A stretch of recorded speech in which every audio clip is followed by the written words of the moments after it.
Across France, there are thousands of beautiful chateaux, many forgotten and abandoned. Look at this. Now they're being brought back to life by adventurous Brits. It can only get easier after this, can't it? They're taking on the challenge. It's always fun. To transform these once unloved buildings It's amazing. into incredible homes The feel of the room is lovely. and businesses. There'll be triumphs Oh, well done. and setbacks. Don't break the door. I know. But however hard the going gets, Got it? All that worry. Panic over. those who've made the move get to live the dream as custodians of their very own castle. Today, we revisit some familiar faces, juggling their expanding family and an ambitious project underground. Half of it's falling on the floor, bro. Creative B&B hosts plan to transform their barren chateau terrace. Can you imagine in a couple of years' time when all this bed is really established? It's going to look fantastic. And one couple test the limits of their DIY skills You've done that the wrong way around. as they tackle their biggest renovation yet. Oh, don't get it on the side. Do not get it on the top.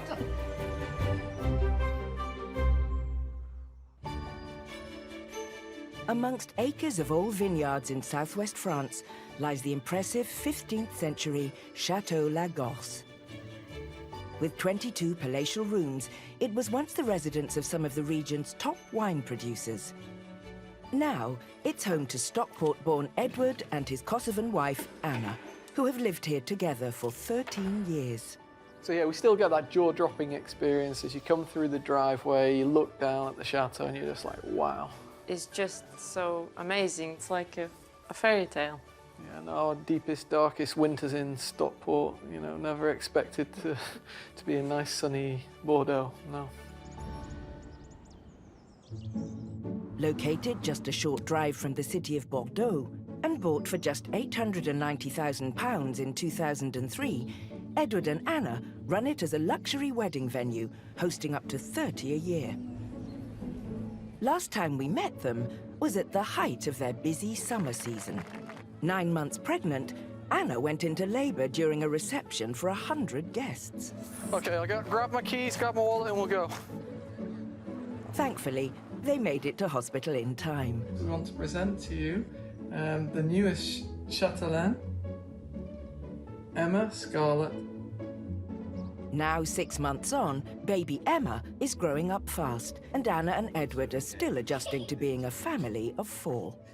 Chateau life for us is even more hectic now because we have 2 little ones, Charles, who is and was always a handful, and baby Emma, who never stops and keeps us so busy, and early mornings, late nights, full-time working, and busy, as always.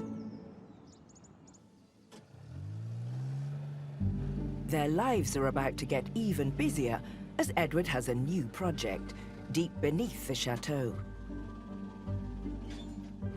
In part of the network of caves that run far into the hillside, he wants to create a new wine tasting and function area. The caves have been a little bit of a dump for at least 60 years, you know, they've just really not been touched. Lots of people around the world are getting into the wine tourism, and I feel like us being in Bordeaux, we should be on that bandwagon. Edward's expecting the renovation to cost around £18,000, and Anna has her doubts. I've only been there twice in 13 years, but he knows what he's doing, so. No pressure then, Edward. The caves were originally used to mine sandstone before becoming a place to store wine. We're about 8 meters underneath ground level. This area is about 340 meters in size that we're renovating right now. Then there's a section of the caves we're not actually using, which is about 5 acres. They are huge. I am really, really excited about this project. When it's done, it's going to be really special. Okay, so For it to work as a wine venue, Edward needs to first improve the ventilation in the damp caves. I can feel the wind coming back the other way. With help from builder-mate Brian, they are installing fans on top of an old wine vat. Basically, I'm making this 340 metres airtight from the rest of the caves, apart from 4 huge fans. And those fans are going to pull in dry air from the gate and dry the whole of this cave out. That's my idea. To keep the electrics dry, Edward is using waterproof resin. So I'm mixing this resin because these little electric boxes on top of the tank that are kind of feeding these fans, they'll be prone to getting water damage. And if the water gets in, creates an arc, you could have a fire. So I want it to be kind of a forever job type thing. So It's a wise move. The resin takes 2 hours to set and should protect the circuit for years to come. you're not meant to get it on your hands either. But it's proving to be a messy job. It's looking like it's holding it.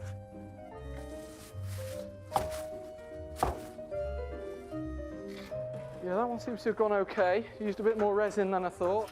That's one down, one to go. That I'm not even going to think about. Where's the top? OK, I'll let you kind of just push it with the wire. So. Are we good, Brian? Yes, that's it. All the way. There we go, job done for the night. Let's go get some dinner. Thanks for staying late, Brian. I know it's been a long day for That's you. it, man. Look. Look at it. It's great. It's a start, but there is a long way to go before Edward's dream becomes a reality.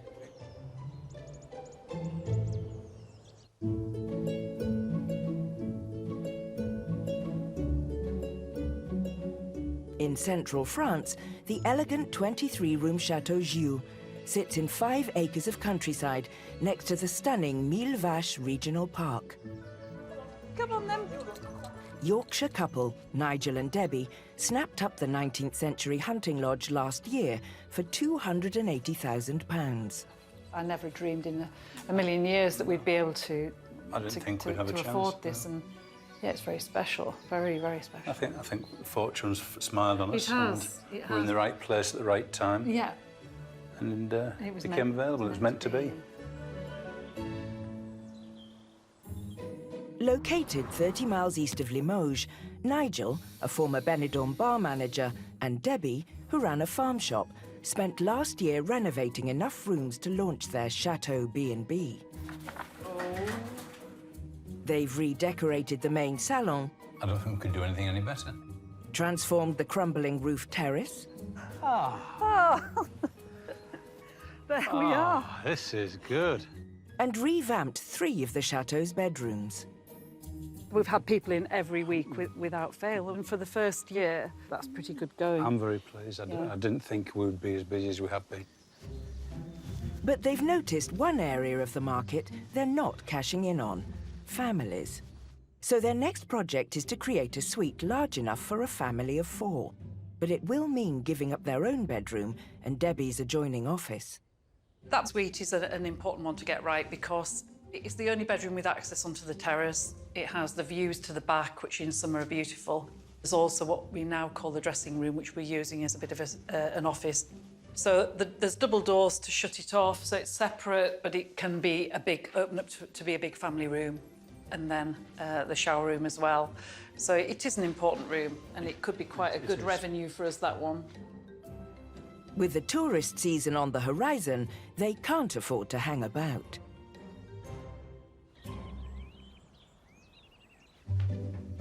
The first job on Nigel's list is to rip out and replace the outdated shower in the existing ensuite. Right. Brilliant. That's the easy part done. So now it gets to the exciting bit, the smashing up bit. Do you need to try and conserve these tiles? No, I won't be reusing them, so. Okay. I'll just use my lump hammer and take the stem. Yeah. Using this lightweight sledgehammer and claw should allow Nigel to gently prise the tiles off the plasterboard. But this is his first bathroom conversion. There we go. Oh, There's I one. see. Okay. The only thing I'm worried about Yeah. is that when we take the tiles off, it damages that wall. because we're going to have to re-tile onto that wall. Yeah. And so I just need to be careful. You need to be gentle. So, but Yeah. if it takes big lumps out, then we'll have to re-plaster the whole wall. Right, we don't want to do. No. No. OK, let's take some more time. All right, OK. Gently does it then. Gently does it.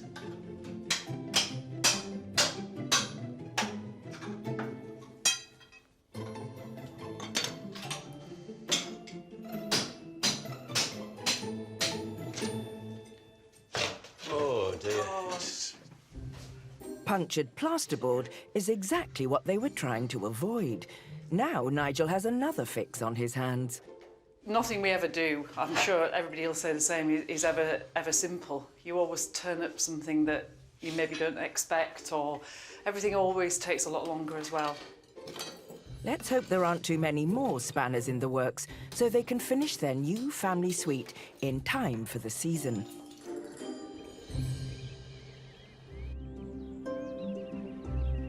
In southern France, the impressive Chateau de Tourier dates back to 1885.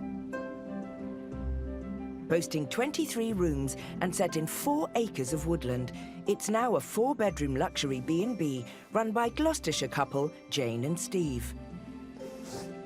I absolutely love this house, and I love it more and more as I live here. Still pinching ourselves. Yeah, it is, yeah. Yeah.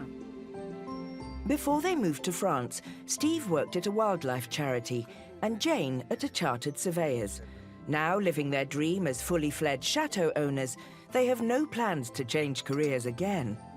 We know that we can live here for years and years into our dotage, Won't be far. if not beyond.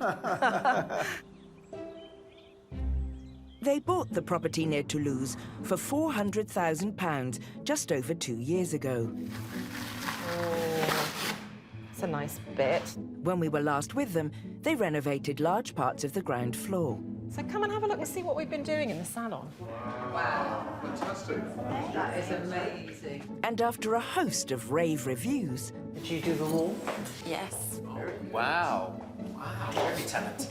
they officially opened for business. Santé, guys. Cheers. Cheers. Cheers. Having transformed a lot of the interior, Jane and Steve now have an ambitious plan to bring the outside of the chateau to life. The previous owner put this terrace in, which is massive. I mean, it's 30 metres long, but no plants at all. Yeah. I mean, we've got the most beautiful parkland here. Yeah, we do. But we haven't got a proper garden, and I really want a proper garden. So what we want to do is actually plant a great big load of box hedging, which is going to be the edge of a border. We're going to put a plunge pool in, so we obviously need to plant around that as well. And I also want to have a herb garden. Jane has her heart set on a parterre-style formal garden with a symmetrical pattern of flower beds and box hedges. All right, rough sketch, not to scale. Everything's okay? rough in this house. Steve's taking a back seat to green-fingered Jane, who's enlisted the help of friends Alison and Catherine, who are on a working holiday from the UK. There's about 6 per metre, okay? Jane and the ladies have prepared the beds along the front of the chateau, ready for the box hedging. There's 500 I've ordered, because I just wanted to make sure I had enough. Jane sourced her huge quantity of hedges online at a bargain price of €350, about £300 for the lot. You working hard enough, ladies? No, probably not. I have to say, it looks great, though. See you, girls. This is a long-term project, as the hedges will take up to 5 years to mature. Can you imagine in a couple of years' time when all this bed is really established, it's going to look fantastic. What do you think, girls? Is it worth the effort? Worth the effort, yeah. It's really...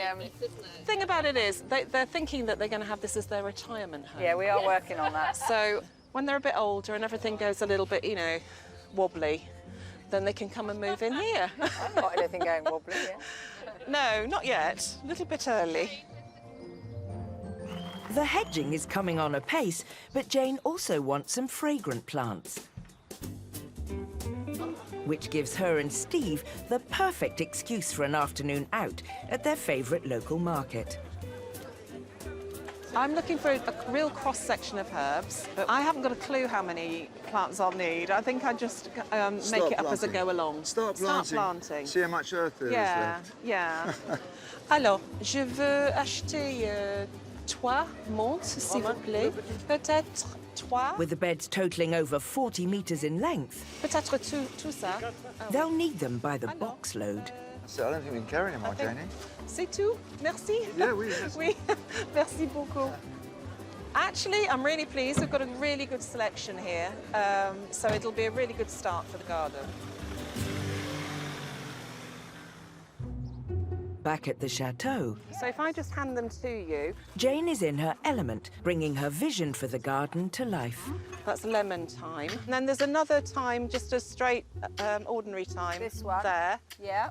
There is sort of a plan in my head, but what we need to do is just jiggle them about a bit and just see what looks good. So exciting. I did do a garden design diploma, not that I'm an expert, but it's something that I'm really enjoying. And, you know, this is going to be my flower garden, this terrace. So it's just lovely to see it starting to take shape. Jane's garden is coming to life, but there's still a big job for Steve to do, building the plunge pool. In the southwestern wine region of Bordeaux, at Chateau Lagos, Can I give it a go? Edward and builder-mate Brian are starting to plaster the walls in the underground caves. Half of it's falling on the floor, Brad. But it looks like plastering isn't Edward's strong point. I reckon Brian set me up on this, a nice big deep bit. He's planning to transform the chateau's old wine caves into an intimate venue for tastings and other events. There's already been progress as the ventilation fans are now working. Definitely pulling in a lot of air, and it's comfortable. So I think that's enough fans for this cave. See you a bit later, Brian. Right, perfect, Taylor.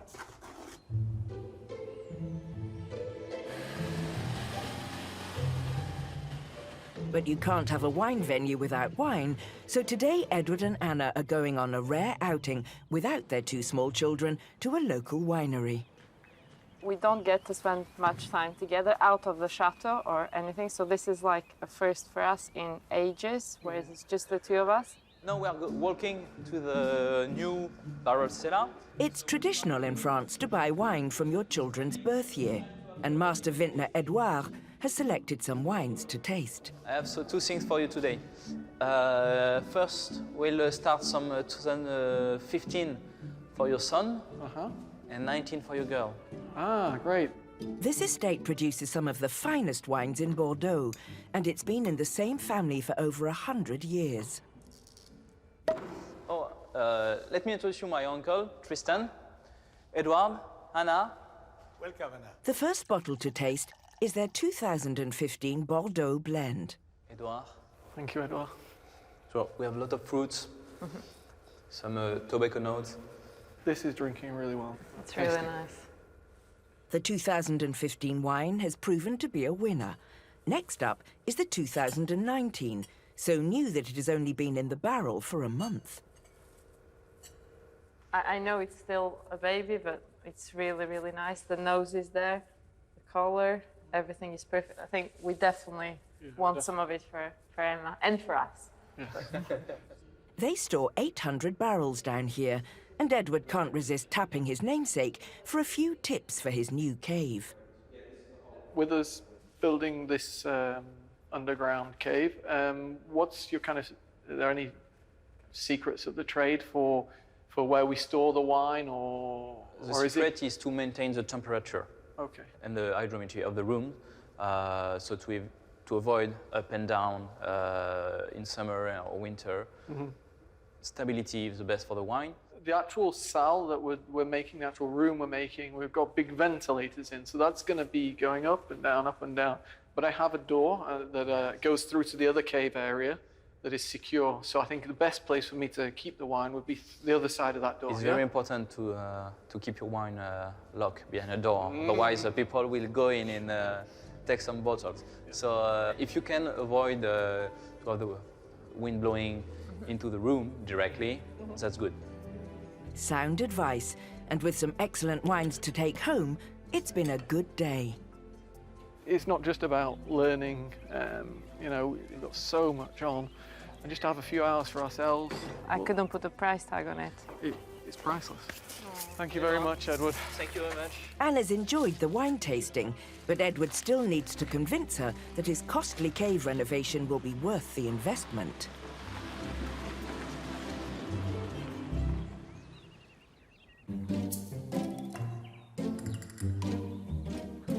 In central France, at Chateau DIY, Yorkshire couple Debbie and Nigel are continuing work to create their first luxury family suite. What are we starting with then? I've got to try and get this shower sorted. In the ensuite, Nigel's replaced most of the old plasterboard he damaged when removing the shower tiles. But now he has to tackle the trickiest bit. The way it's been done before is that all the pipe work is in the corner. Yeah. So I need to get some plasterboard and cut a little 45-degree angle either side to fit it down so it fits flush there. Okay. Which is going to be a challenge. I know. Wonky lines are par for the course in any old building, but especially in Chateau, and it's a fiddly job to cut a panel to exactly fit the gap. Right, I've made a template. So that's the final width. So if I make it a little bit extra, a little bit wider, then I know that I've got a little bit to play with. While Nigel grapples with the joinery, Debbie's turning her attention to the old paintwork in her former office that will become the children's bedroom in the new family suite. When we first looked at the property, the agent pointed out to us that there had been a leak in the attic upstairs. That was all sorted out before we bought the property, but however, it has left some staining on the ceiling. And actually looking at it now, it's quite extensive, and I think it's probably a little bit worse than we thought. Just noticed as well that there is a little bit of staining on the walls, where it's obviously come down onto the walls as well. So, yeah, we need to get that sorted before we put any paint or paper on. They can't cut corners if they want this two-bedroom suite finished to the same high standard as the rest of the chateau. When people walk in, I want them to go, wow, this is great. Because it hopefully will be, when it's finished, a very sort of special room. The devil's in the detail for Debbie, so Nigel can't afford to mess up.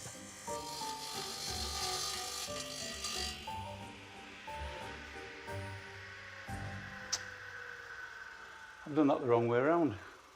Because I've got plenty of plasterboard left. Oh well, second time lucky then.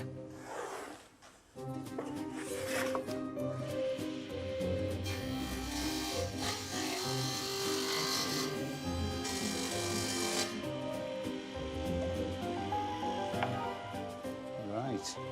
I think that's fine, yes. The moment of truth. Debbie! Yeah? Come and have a look at this. Top bit. Right. That will go in there well and fit. Yeah, Yeah. I think that'll be fine. Right. Yeah. The problem's going to be the bottom one because it's slightly wider. The walls aren't square, No. which I mean you don't expect.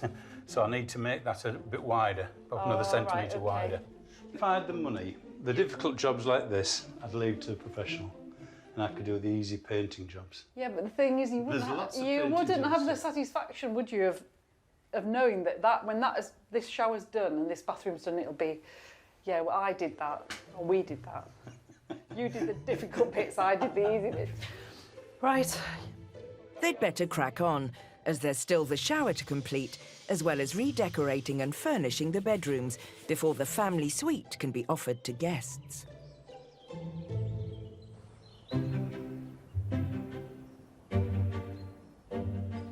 In southern France, at Chateau DIY, summer's approaching, and Jane and Steve's garden is really starting to bloom. The next stage of the project to transform their terrace is adding a pool. Long term, they'll invest in something full-sized, but for now they have a low-budget option to allow guests to cool off. We bought the plunge pool some time ago. It's been sitting in the garage. We've both been busy, so it's been kind of put on hold. But now we've started it, we've dug a big hole, and we've put the cement in. today's job is to put the flat-pack pool together. Luckily, daughter Rosie's partner Tom, who's visiting with her from the UK, has volunteered to help Steve assemble the shallow wooden pool from a kit of parts. Steve's my labourer today. He's helping me. I don't think he's actually read the instruction booklet, but we'll see how we go. He's gonna move some wood around. I've got a flat end and a groove on the top, yep. I think Jane's probably quite nervous. Obviously, me and Steve have never done this before. It needs to be perfect. It needs to work. We'll see how we go. Jane may not be hands-on for this job, but she's still keeping an eye on things. Washer than a nut. A washer? Yeah. I can't believe how quickly you're doing this. It's amazing. I think this is the bit that looks like it's coming together quickly. And, yeah. But the rookies soon hit a snag. No, it's perfect. These top two are perfect. Some of the boards aren't lining up. But that is definitely higher there. But they're both level, Tom. Steve? Yeah? Have you read the instructions manual? No, I'm the labourer Tom's the boss? Yeah, Tom's the boss. Okay. I'm the labourer. Tom, have you read the instruction manual? That's good. All right, I'll see you in a little while then. Okie dokie.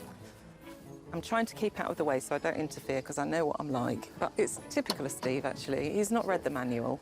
You know, it's one of those things that if you don't put something together in the right way, you think it's all right, and then you get sort of down the line and you realise that you have to undo everything that you've done. I think we're going to have to try and take these out. Yeah, let's just do that. Yep. One more. Right, let's just get this right. The last two aren't going down flush, and therefore there's a discrepancy on the very top by centimetre. If we can just, at this stage, try and rectify that, then it just makes life a bit easier. I mean, it's not out much, but... It shouldn't have caused too much pain. Yeah. Ah, what's going on? Second time round, the sides have taken shape. That's it. Right. But Tom and Steve are not out of the water yet. It's quite tricky, this bit, trying to line up the plinths that go across the top. They're struggling a little bit by the looks of it, but anyway, I'm sure they'll get it sorted out. Okay. Yeah. There's still a way to go before this big wooden box becomes a relaxing plunge pool. Yes.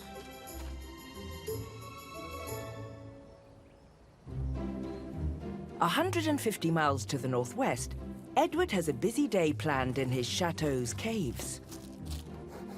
His builder, Brian, is making a start prepping the floor, ready to be concreted tomorrow. But before the floor can go down, Edward must light up the cave, and he's banking on it being a game changer. This is something that is going to transform this cave, more than the concrete, more than anything else.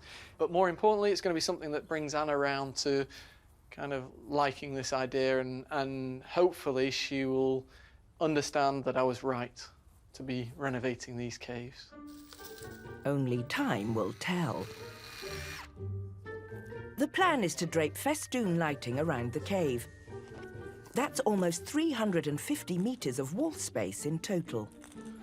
So these are the festoon lightings. They come nicely bundled up, nicely twisted up, so you kind of have to unravel them as you go. Each strip of lights must be attached to the hundreds of screws they've already positioned in the sandstone walls. It's no easy job. Brian's eyesight's not as good as it used to be, so I'm having to put the cable tie on. 70 of these 5-metre lighting strips need to be hung and the floor fully prepped before the concrete arrives tomorrow, so time is not on their side. We're going to have to get a move on. We're going all the way back, down and round, yeah?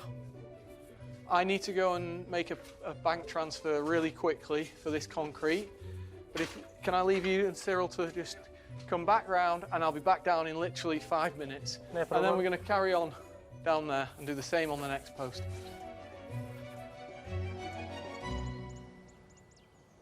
Not quite 5 minutes, Edward returns a half-hour later, and the lads have risen to the challenge as all 700 bulbs are up. Now to test them. Wow, that's really bright. I'm really happy with that. I think it just looks magical, romantic, everything that you want to have really down in the caves.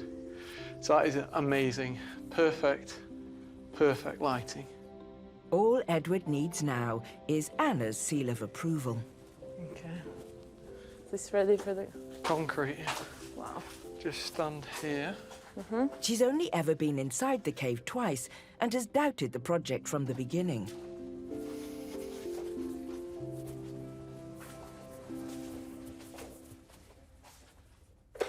Wow. Oh my God. So what do you think? Oh, I wasn't expecting it like this.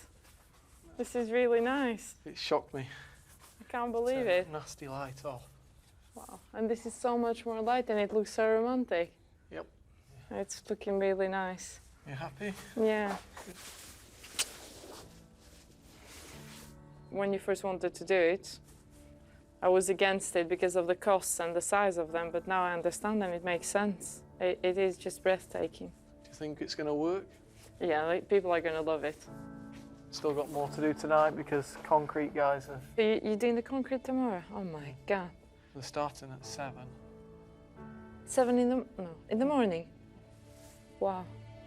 It's going to be a lot of work, but Edward's vision for his wine cave is starting to come together. It's a massive and huge improvement, and it's something I'd never expected to look like this. It's 1,000 times better than what I had in my mind.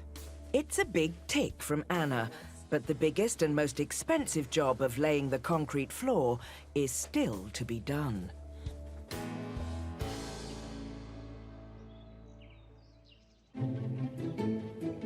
Back in central France, at Chateau DIY. Go on, go on. Debbie and Nigel are racing to complete their first family suite.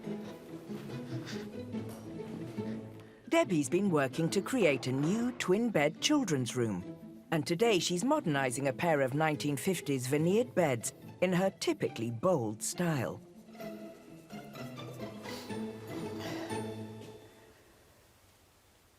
I've just done one coat, yeah? Yeah. Looks nice. You don't think it's a bit dark? No. Okay. I have full confidence in you. We very rarely agree on decor, Nigel and I. He has a magnolia fetish, which I can't stand.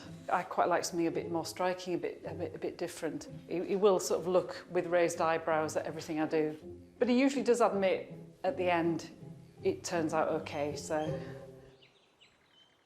In the ensuite, Nigel's installed the first shower tray he's ever built, and it's the moment of truth for his plumbing skills. Can I pour?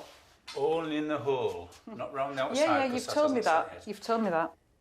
Oh, don't get it on the side. Do not get it on the top. Here, wipe it with that. There's silicone around there that needs 24 hours to seal. I'm serious, but if you look in that is not draining. Okay, we've got a problem then. Oh, God. Let's have a look. It's draining. Of course it's draining. Maybe I just didn't need you to pour fast. I was just getting a bit nervous about it. So it is working. It's quite slow draining though, isn't it? No. Do you want to try some more or not? I think maybe you should. Right. For the second test, Debbie's going to time how long the water takes to drain. Okay. 13:26. Yeah. Is that good? Right, well, if you turn the tap on full, see how long it takes to fill that up. So if it takes longer to fill than it does to empty, we're all right. They're going to use another shower to test how long it takes to fill the bottle on full power. If that's significantly faster than it took the new shower to drain, it may flood, and Nigel will be back to square one. Oh, what are you doing?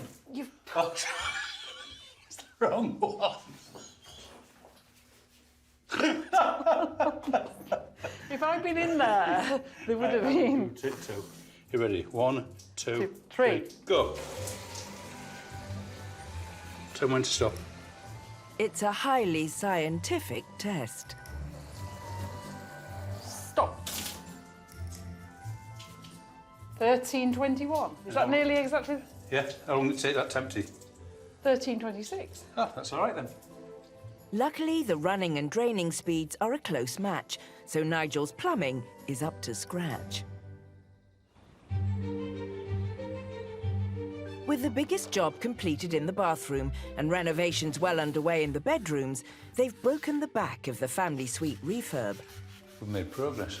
Yeah, we're still building things up, aren't we, ready for finishing off, but you've done a good job. But as they say, Paris wasn't built in a day. Or even Rome. We went in Rome in France. If they keep up the pace, there's a good chance that Debbie and Nigel can cater to family guests for the first time this coming season.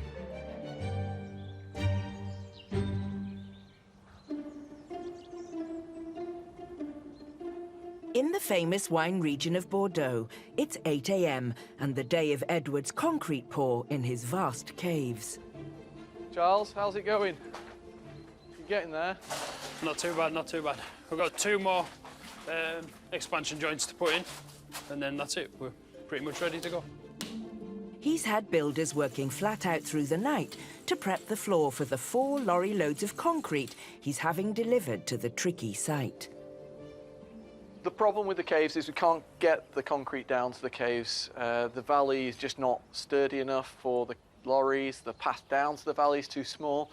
So we were going to be pumping from right up top with an arm of about 28 metres long. We'd have then attached pipe, like flexible, heavy pipe to go into the cave. But there's already a problem, as the concrete supplier arrived without a key piece of equipment. I'd ordered a pump with an arm, and the guys that came just came with this kind of pipe work. Right now we're in a bit of limbo because we don't know whether things are going to go ahead today or not. We don't know whether we're going to get the pump, we don't know whether the concrete's going to come, so it's a bit frustrating, to be honest, and to get up early after a late night for nothing is kind of demoralising. The concrete supplier is now trying to find the right bit of kit, so all Edward and builder mate Charles can do is keep chasing them. They'll be very busy, won't they, try to find a pump? Nah, still engaged. Nah. No, engaged? Yeah. Right, so how long have you got left to do prep? No, half an hour, and we'll be ready to go. So what do? Do we give it half an hour, 40 minutes, and if nothing happening, we just call it a day? Then after. No, I'll give them a ring again in 20 minutes' time and see where we're at. See how we can get on. All right, mate. You know, they don't seem to be able to organise anything. And poor Charles is having to try and call every 10 minutes or so to try and see where we're at. Just don't seem to be getting anywhere. The good thing is they're engaged, which probably means they're calling all the pump companies trying to organise the pump. So let's see. Fingers crossed it might. Without the right pump, there is no way of pouring in the concrete, which means work in the cave will grind to a halt. You can't let it kind of eat you, because otherwise you're not going to get anything done, so I just plod through. With time creeping on and the builders idle, Edward just wants to find out one way or the other. We can't be messed around anymore. So he's got through. Oui. C'est le jeu, c'est quel jeu c'est possible? C'est aujourd'hui or? Okay. Oui, okay. So they can't come today. it was nice of them to call and tell us, wasn't it? No chance today. Yeah. So we've just been waiting for like half an hour now, not knowing. 2 hours? Right. I'm sorry, Charles. So we're gonna have to do it later on. Right. So there you go. We're not going to pour today, but we've got other jobs to be doing, so we're going to get on with the other jobs. It's a big setback. Finishing his new wine cave is going to take longer than expected.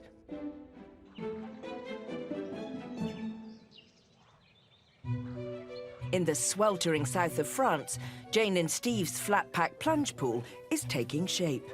That's all right, because we'll push it back out with your foot in a minute underneath. Now it needs waterproofing. So you push that edge in and it just hooks in. Does it? Yep. Jane and daughter Rosie are sensibly keeping out of the way, leaving Rosie's boyfriend Tom to help Steve attach the tricky lining. when we fill it, it'll pull it. Does this one come off as well? Should I get out? No, no, no. Wait. No, there's loads of stretch in it. I think it's fine. Okay. If you just... Okay. Right, good. Okay? Yep, happy. So that's all 4 corners. That's well done, Tom. Well done. There's still a lot of finessing to do before it's chateau worthy. The aim, you know, throughout the whole of the renovation is to create a beautiful space. So, you know, we've got to make sure that that is up to scratch with the rest of what we're doing. Just try to pinch it. Don't pinch it too tight. Tom and Steve must smooth out all the wrinkles. Yeah, give you a bit more edge there. How's it looking? Look. That's right, 'cause we want to give you more slack. Would you reckon getting closer? In this area, summer temperatures often reach the high 30s, so there'll certainly be a demand for a place to cool off. You know, we're starting to get a lot of guests now, so in the next couple of weeks that has really got to be finished. It's a long way off here, Tom. That corner's looking quite good, actually. After an hour and a half of smoothing, the line is finally flush, and with the filter fitted, Jay? it's time to get the boss's opinion. Jenny? Yeah. Do you want to have a quick look, see where we are? Oh, yeah. Water. Obviously not quite finished, but... Look at that. We've got a pool.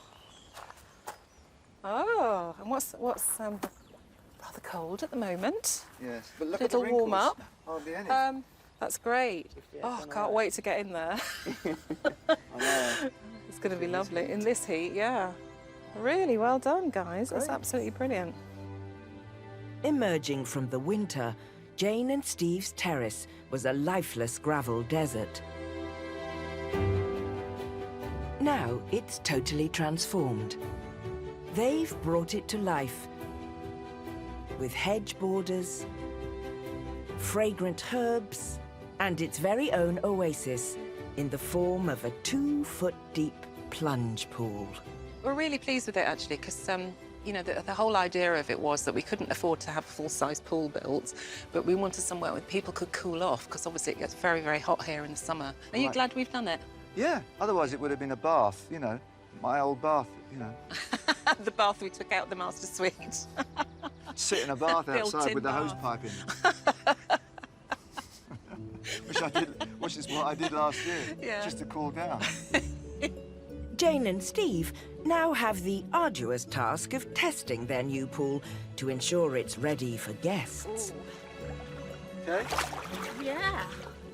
Come on in. This is lovely. Yes, actually it is. It's really nice. It's really refreshing. Ooh. You know what is really nice? Is the view of the park. I know, it's gorgeous.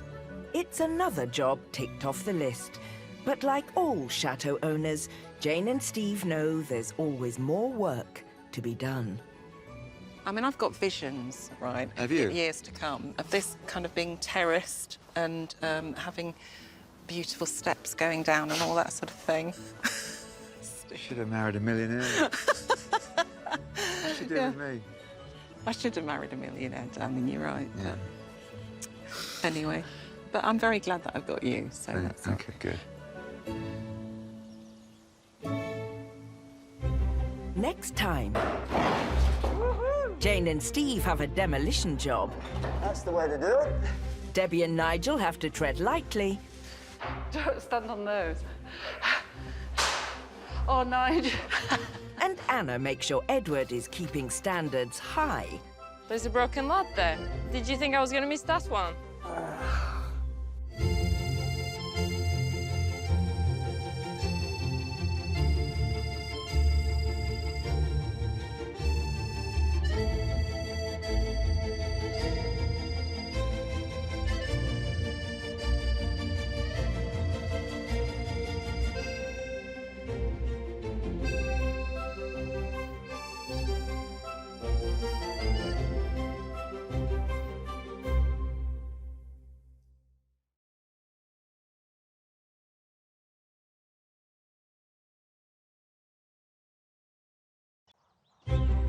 Across France, there are thousands of beautiful chateaux, many forgotten and abandoned. Look at this. Now they're being brought back to life by adventurous Brits. They're taking on the challenge. I'm sure you both think I'm bonkers for making you do that. to transform these once unloved buildings Has anything fallen off? Nothing serious. into incredible homes and businesses. It's been better than we could ever imagine. There'll be triumphs. Another big step forward. And setbacks. Oh, don't get it on the side. Do not get it on the top. But however hard the going gets, those who've made the move That's a perfect fit. get to live the dream as custodians of their very own castle. Today, with chainsaws at the ready, one couple take on an ambitious pool house project. If I get it wrong, it's going to look a pig's ear and I'm going to be in trouble. These chateau owners' renovations This is the heaviest one, isn't it? mean they have to embrace basement living. Ah, it's like being in prison. Looking through the bars. It is. And this couple attempt to give one of their bedrooms an opulent makeover. Woohoo! That's the way to do it. With high expectations. Have I got to spend 4 years on my back painting the ceiling? What, the Sistine Chapel? Yeah.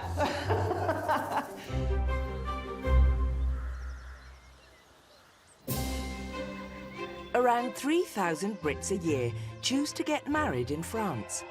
And with numbers increasing, chateau owners across the country have their work cut out to keep up with the growing demand. This is the stunning 15th century 22-roomed Chateau Lagos, which sits in a massive 71 acres of land. It's run as a luxury wedding venue and was bought for £890,000 back in 2003. But ever since moving in, Stockport-born Edward and Kosovan wife Anna have not slowed down with renovations. I thought, yeah, I'll be done in 5 years' time. No, it's a lifetime's worth of work to renovate a place as historic and as large as this. We're not going to be done soon, because there's always something to do. And when you think you're done with something, Edwards brings up something more, so it's ongoing. But one day I'm hoping we'll be done. Located just outside Bordeaux in southwest France, they also have their hands full with their 2 children, 4-year-old Charles and 6-month-old Emma. But this hasn't stopped them tackling new projects.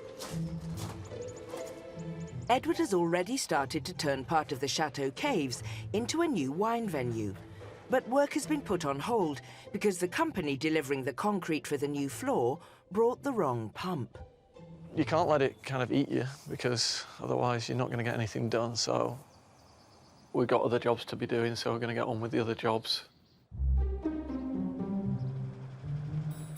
Not one to be stopped, Edward has now turned his attention to a new project, the outdoor pool area, which hasn't been touched in years. Anna wants to get rid of the old pool house and replace it with something more extravagant, and she's already got something mapped out.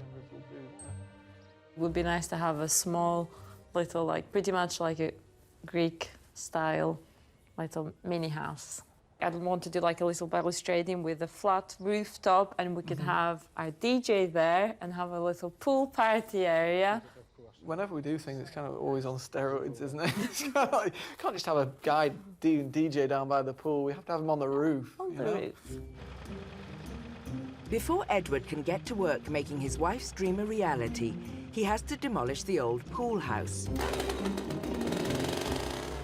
With a helping hand from workers Brian and Cyril, they're hoping it will be a pretty simple job. Edward wants to reuse all the wiring that connects to the pool, so he needs to make sure nothing gets damaged. That's okay, Ed. That's good. For safety, the power has been switched off, but if he cuts through any wires, it would create more work. You want to push that through, Bri? Now it's just a case of preserving the fuse box.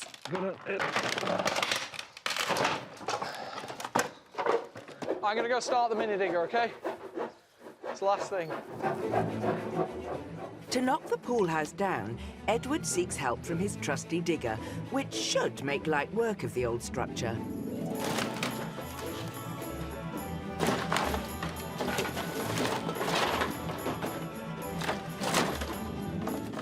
But, as with most chateau jobs, it's never simple. It came down nice and easy, but the problem is we renovated the roof about 2 years ago and the roof's stronger than the rest of the structure. So we kind of got this roof piece all in one piece. So I'm going to just give it a little bit of persuasion again. Hopefully it'll break up a little bit. I'm going to give it a go anyway.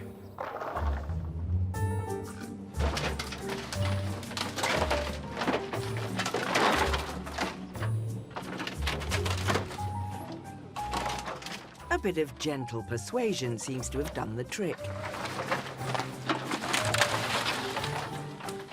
Now they just have to clear the mess.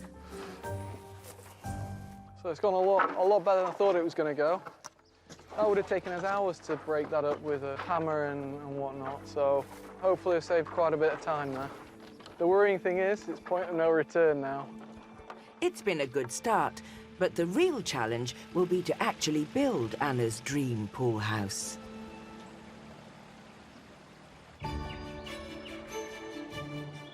Around 15% of France is made up of regional parklands and wildlife reserves, so being situated near one is a real asset. The majestic 19th century Chateau DIY boasts 5 acres of land adjoining the magnificent Mille Vaches Regional Park. Come on, Roxy! Yorkshire couple Nigel and Debbie invested their life savings in the 23-room property, snapping it up for £280,000 in 2019. We're living here and working together. It really is an enjoyable experience. It's a different lifestyle altogether. It is very rural, very quiet. We have something special here that we'd like people to know about. Located 30 miles east of Limoges. Oh, wow. What do you think? Hey, that looks fantastic. Former farm shop manager Debbie and ex-bar owner Nigel have already renovated 3 bedrooms and opened them to paying customers. Oh, welcome. Now they're transforming their own bedroom and office into the Chateau's first ever family suite. The family suite is the most expensive suite in the house, so if you get a week's income from that, it does help quite dramatically. And the additional income's going to be very useful. That'll go towards paying for the renovations and to keep the chateau afloat. Yeah. The old bathroom has been ripped out and completely modernised, but they are far from finished. We've got quite a lot of work still to do, haven't we, to get that ready, guest ready. We're obviously still in there at the moment. To make way for paying guests, Debbie and Nigel have decided to move their bedroom into the cellar, which is currently being used for storage. They must now create a bedroom out of nothing, but with guests due, they are up against the clock. We've got guests coming in a few days, and we need to basically get ourselves out and into the cellar, into our emergency accommodation. With little money to buy new furniture and decorate their new quarters, they've decided to upcycle old pieces into things of beauty. First task is to reinvigorate a dishevelled washstand for the new bathroom, which Debbie bought from a friend for €40, about £34. One man's junk is another man's treasure. You know, you'd look at it and think, what a load of rubbish, but actually you can, you know, if you spend a bit of time, you can do quite a lot with things. And there is a lot of satisfaction in making something look pretty that was once fairly grotty. The washstand base may just need a lick of paint, but mending the split marble back is a much trickier task. I'm going to try and repair with some epoxy resin. Leave it to set. Try and get a bit of pressure on if I can. So I'm using a ratchet strap. Ratchet straps are generally used for holding down luggage during transport, so Nigel's definitely thinking outside the box by using it to secure the marble while the resin sets. Right. So I've got to try and apply a bit of pressure. As I pull this in, it should tighten the... Just pushing it up so I don't need to... So it's just about tight enough, that now. It's nice and straight and tight. To replace whole marble pieces like this could cost hundreds of pounds, so Nigel's ingenuity will certainly help keep costs down. Good. So I need to leave that now 24 hours to set. Debbie's and Nigel's thrifty solutions may be making their temporary basement home much more appealing, but they still have to decorate and refurbish the new family suite upstairs in time for paying guests.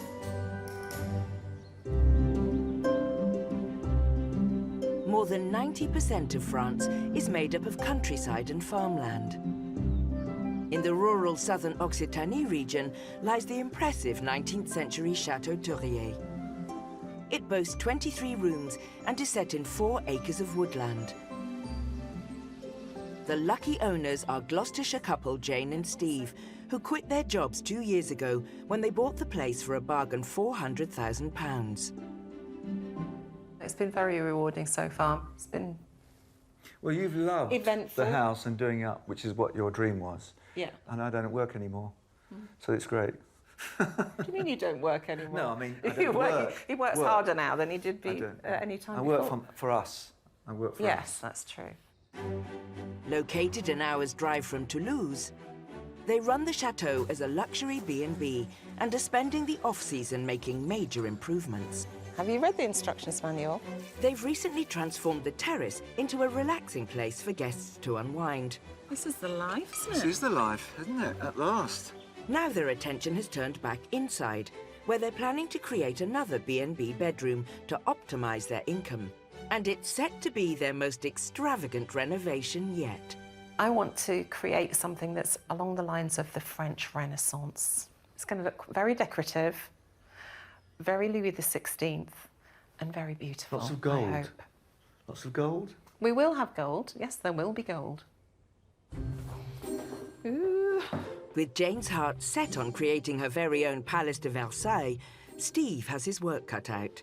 What I wanted to do was to create a big, long headboard, which will be the same height. Yeah, go behind because there's the going to beds. be twin beds, sometimes together, sometimes apart. Exactly. And then what I'll do, I'll make some kind of frames, which I can then either stencil or we can wallpaper directly onto the wall. Obviously, this is the Renaissance room, so we've got to make it look very kind of elaborate. And... Have I got to spend 4 years on my back painting the ceiling? What, the Sistine Chapel? Yeah. Probably best not to encourage her too much. In order to make this suite feel palatial, they first need to add more space. Yeah, we don't need that hallway, and once we take that down, it'll mean that the bathroom area is more of an ensuite rather than a separate room. Exactly.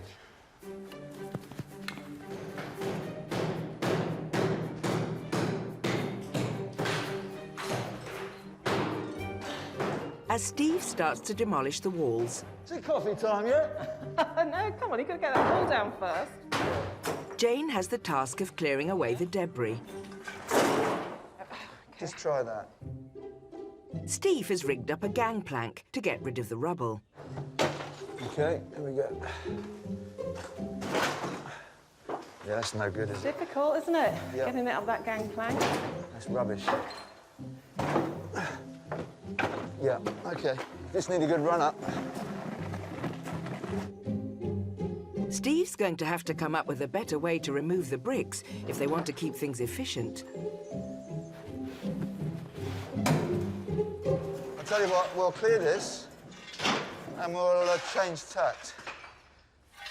We'll put it in buckets out the window. Okay.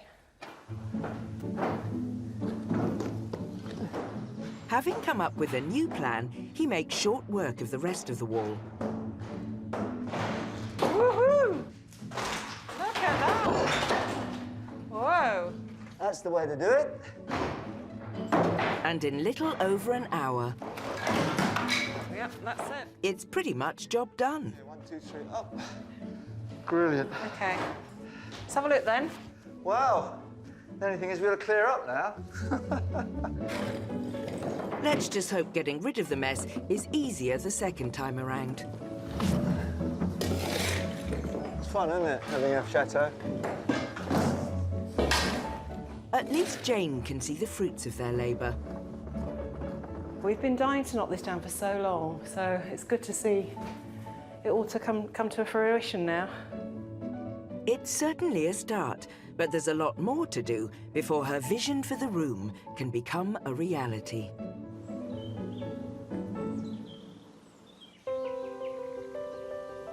All over France, many chateau owners have taken a leap of faith by trading in the old 9-to-5 for a new life in a spectacular setting. Now they're finding themselves rewarded with time to indulge in the things they love. Nestled in 15 acres of countryside in the Pays de la Loire is B&B Château de la Ruche.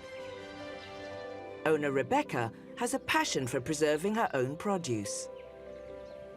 We grow lots of fruit and veg here at the chateau. It's just really nice to be able to grow your own things and then turn it into something that your guests can enjoy and that the children can enjoy too. One of the things that guests and family alike love is Rebecca's homemade jam. You need a lot of jam in France with croissants for breakfast and fresh bread every day, so we get through 2 or 3 jars a week, so lots of jam making goes on here. Mum has always made jam and my grandma as well, so it's kind of something that I learnt when I was very young. I don't think I'd call myself an expert, but an enthusiastic amateur jam maker would be what I'd call myself. Today, with a bumper crop of raspberries ready for the picking, enthusiastic amateur Rebecca is planning on cooking up a new batch. And she's called in 10-year-old son Rufus to help with the harvest.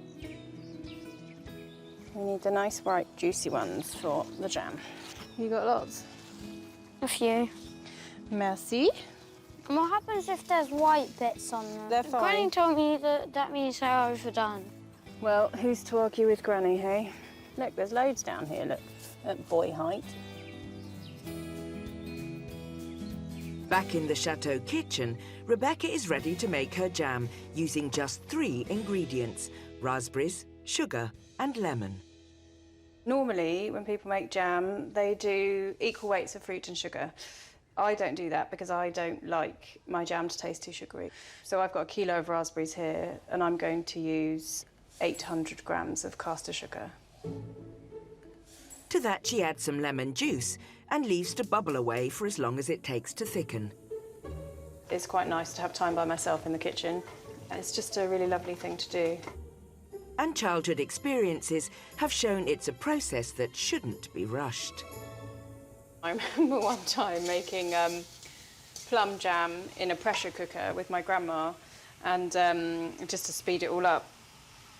And the release valve pinged off, and this shower of jam went up into the air and covered the entire kitchen and ceiling. We were basically shrieking under tea towels. It took a lot of cleaning up. There was plum jam absolutely everywhere. Finally, it's time to check the set. I've got a cold plate that I've had in the fridge, and I'm just putting a little bit of the jam in and wait for it to cool a bit. You can see it's starting to wrinkle on the surface, so we're really not that far off, and that's still quite warm on there. It kind of flakes off the spoon when it gets there, so you see it's starting to gel. I'm quite happy with that, so I am going to put that into my jar. Now it's over to jam connoisseurs Laurie and Rufus and Rebecca's husband Tim. Who's ready for pancakes? I am. Okay, cool. How cold is that? My love. And the jam's there, so help yourself. Pancakes with Mummy's freshly made raspberry jam. How is that, guys? Nice. Yummy, yummy, yummy, yummy. While the boys savour the jam, Rebecca is happy to savour the moment. This is one of the reasons we moved to France, really, to be able to grow our own fruit and veg and make all our own homemade products and everything, and have some family time and enjoy country life together.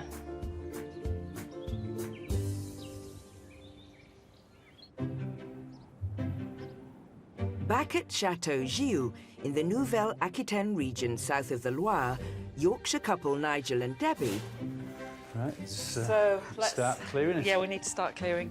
have only got a few days left to finish the new family suite and to complete their move into the basement before their guests arrive. We've got huge time pressures to get the bedroom done. It's a matter of getting our bed out of the bedroom, the new French bed, the new old French bed that we've reupholstered, in and up, and all the bedding on, cleaned, guest ready. It's the best way of doing it. Hang on, it's got the handles at the side. Is it? Yeah. Okay. So over if the you back. lift your end... Just lift it straight up and over the back. No, because no, just leave, just hang on. Right. Lift up Okay.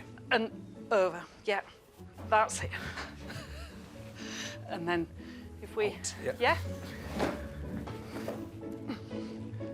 It's out with the old and in with the new.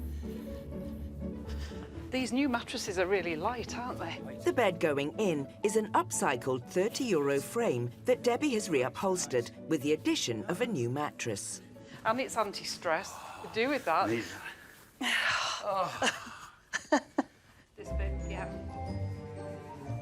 But there's no time to sleep on the job.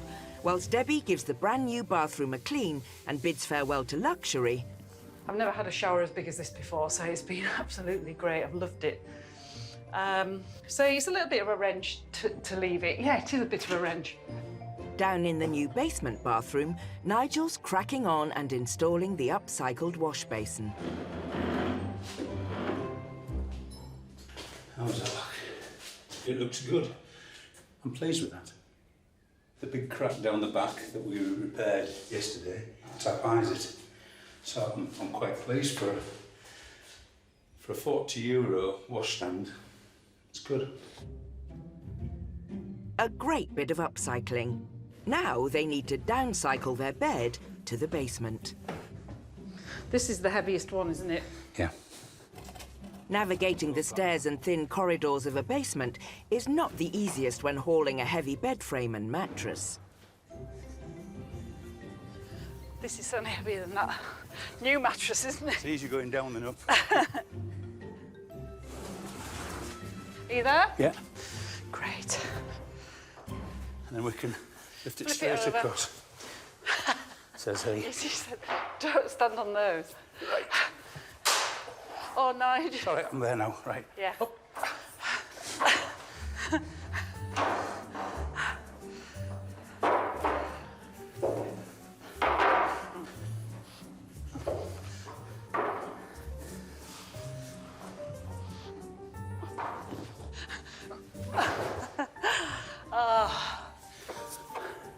I'll need to have a bit of a hoover on it, I think. I need a bit of a lie down. God.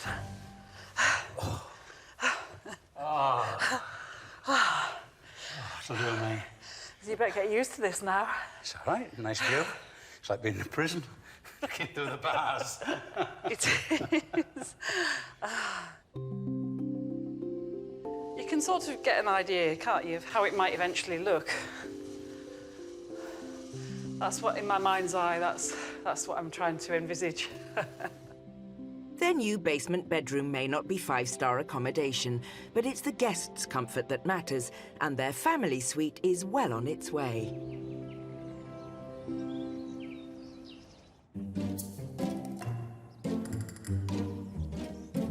Bordeaux in the southwest boasts nearly 200 days of sunshine a year, so it's the perfect environment for outdoor projects. At Chateau Lagorce, Edward has completed the demolition of the old shed by their pool. And with Anna looking after the kids, he's relying on builder mate Brian to help him create her vision of a Greek-style pool house. It's only 4 meters long. We have a doorway in the middle, and then we're going to have 2 windows. So there's just going to be little itsy-bitsy bits of block here and there. Today's task is to start building the front of the pool house from expensive sandstone blocks. But impressing Anna is preying on Edward's mind. I mean, this is the full facade of the building. If I get it wrong, it's going to look a pig's ear, and I'm going to be in trouble, really in trouble with Anna. To create the grand Grecian effect, Edward has splashed out. The sandstone blocks set him back over £3,000, so he will need to ensure they fit perfectly. Okay, let's get some tile adhesive mixed, and we can get going. Instead of traditional mortar, they've opted for an adhesive, which is normally used for fitting tiles. Not only is it stronger, it's also easier to apply. And to make sure the blocks are spaced evenly, Edward has come up with a clever idea. The blocks have to sit on a fair amount of tile adhesive, so I took these mosaic tiles from local DIY store. They're a decent thickness. They're made of stone, so they can just be left in the joint, and we get a uniform joint. So that even for the kind of people with the eye, they'll still see that everything's neat and as it should be, like my wife. Ready? Let's go. The idea is we put it on, it squelches it, you know? The trick is not to go overboard with the adhesive. A little bit too much. So we need about half of what you put on last time. The problem with too much is things can get messy. But as the wall goes up, Edward's discovered another issue. We're discovering that as the stone's very wet, first of all, very heavy, but the stones are really soft when they're wet. So we are chipping here and there, but it's part and parcel of it, and it's part of the character, really. If it was perfect, then it probably wouldn't look right. Let's hope Anna agrees, but at least they're making steady progress. Bring it back a bit. Today we should be able to get 3-4 rows up. It's Brian's birthday on Saturday, and I told him if he's not finished the facade, which is what day are we today, Brian? Thursday? So he's got 2 days, well no, he's got 1 day to finish the facade, otherwise he's working on his birthday. No pressure then, Brian.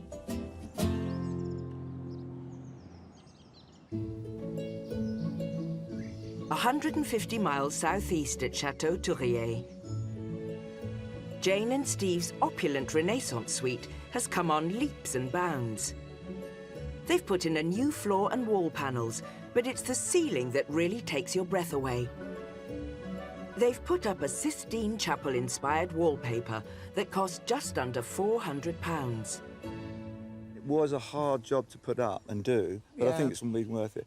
But I just wanted one room Over in the chateau top room. that was a bit over the top. Hopefully we've achieved it. Well, it's so opulent, I think we should double the price. We spent so much money on it, it's going to take us 5 years to get our money back. 1, 2, 3, up. It's heavy.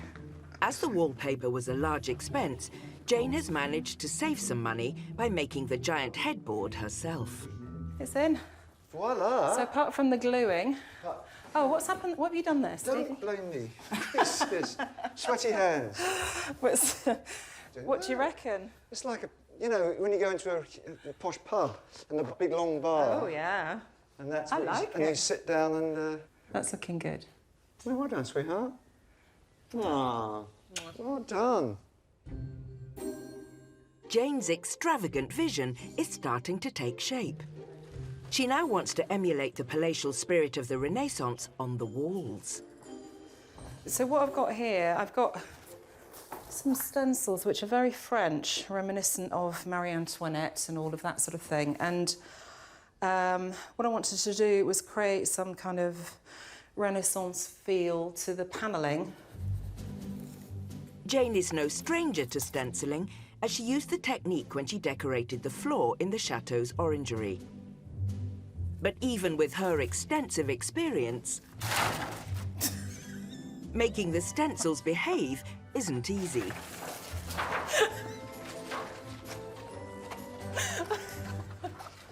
So I need your help. Okay. Got to make sure that I get it absolutely in the centre and it's absolutely straight. Otherwise, when I put the paint on, it'll all look skewy. So I can measure it up with where the middle is here, but there's a centre point marked on the panel at the bottom. Yeah. And then there's on the panel at the bottom. Ah, yeah. Okay, right, and you need to marry that up with the centre point. Right. All right, it needs to come over. That's it. Do you want me to push the square up for you? So, No. No, you don't need it. I think it's going to work, actually. It's way out. But it's 18 on this side and 10.5 on that side. Which means it's not centred at the top. So that's got to go over to the right. That's spot on, Jane. Square. Here. Right, and that is definitely in the centre, is it? Yeah. Getting the stencil correctly placed That's spot on. is only the first part of the task. Now, the next worry is that I'm going to use the wrong colours, but I think we'll just have to cross, cross that bridge when we come to it.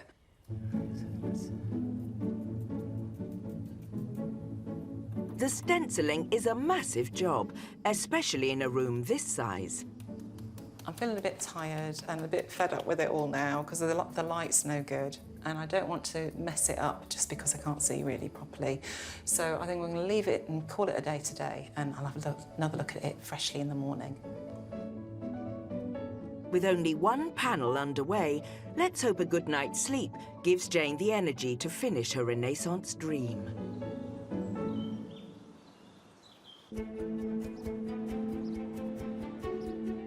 A 170 miles to the north, back at Chateau DIY, the first guests to stay in the new family suite will soon be arriving, so Debbie's working flat out. I'm at the bed making stage, which is always the final stages. I'm feeling really happy with it. So this is like the final touches, which is a great feeling because this bedroom has taken a long time, from start to finish. So to get to this stage is a really big thing for us. The renovation is finally complete. What was a tired and outdated bathroom is now refreshed and modern. The old office has been transformed into a child-friendly den with painted twin beds. What was once Debbie and Nigel's old bedroom now boasts a comfortable and chic French bed surrounded by luxurious peacock wallpaper. It's finished, ready for action. It looks clean, really special. and it looks really special. I'm really sorry to be leaving the family suite, but it's one of those things that we need to do for business. I think sometimes you have to take one step sideways or even backwards to go 2 steps forward. And we're having to do that to achieve our aims. And when we don't have guests, there's nothing to stop us coming up here and sitting and having a glass of wine and enjoying it just like we do normally. So it's not like we're giving it up forever, is it? But what will the guests think? Luckily, they're not complete strangers. Nigel's brother Mike and his wife Martha have come to visit from the UK. Really excited to see the new room. I know they've been spending a lot of time, put a lot of effort into it, so looking forward to it, really. Oh, wow. Look at the wallpaper. It's beautiful, isn't it? Yeah, I like that. Oh, it's beautiful. I like the way that you've picked up the purples and blues in the bedding as well. Do you like it? Oh, I'm blown away, Deb. Are you? I just, Yeah. Does it look different to last time, you think? Oh, yeah, just a little bit. Just a bit. Yeah, it's beautiful, isn't it? And here we have the room that was Debbie's dressing room, but now family room, so there's 2 more single beds. come away as a family how good it is that you're all in the same bedroom. Yeah, it's a really sort of versatile room. I think it's really special. So I love it, Debbie. Thank you. Thanks, Martha. The new family suite, with its beautifully refurbished bathroom, looks to have been well worth the effort. If Martha and Mike's reactions are anything to go by, it could boost their B&B business and help fund future projects. We're very proud of it. Very proud of it. Very happy to have it done. I mean, we still have a huge list of things to do, from the attic to the orangery, which is a big, expensive project. So maybe when we've had this summer letting the rooms out, we'll see what our finances are like. Then we'll look again at what next we need to do.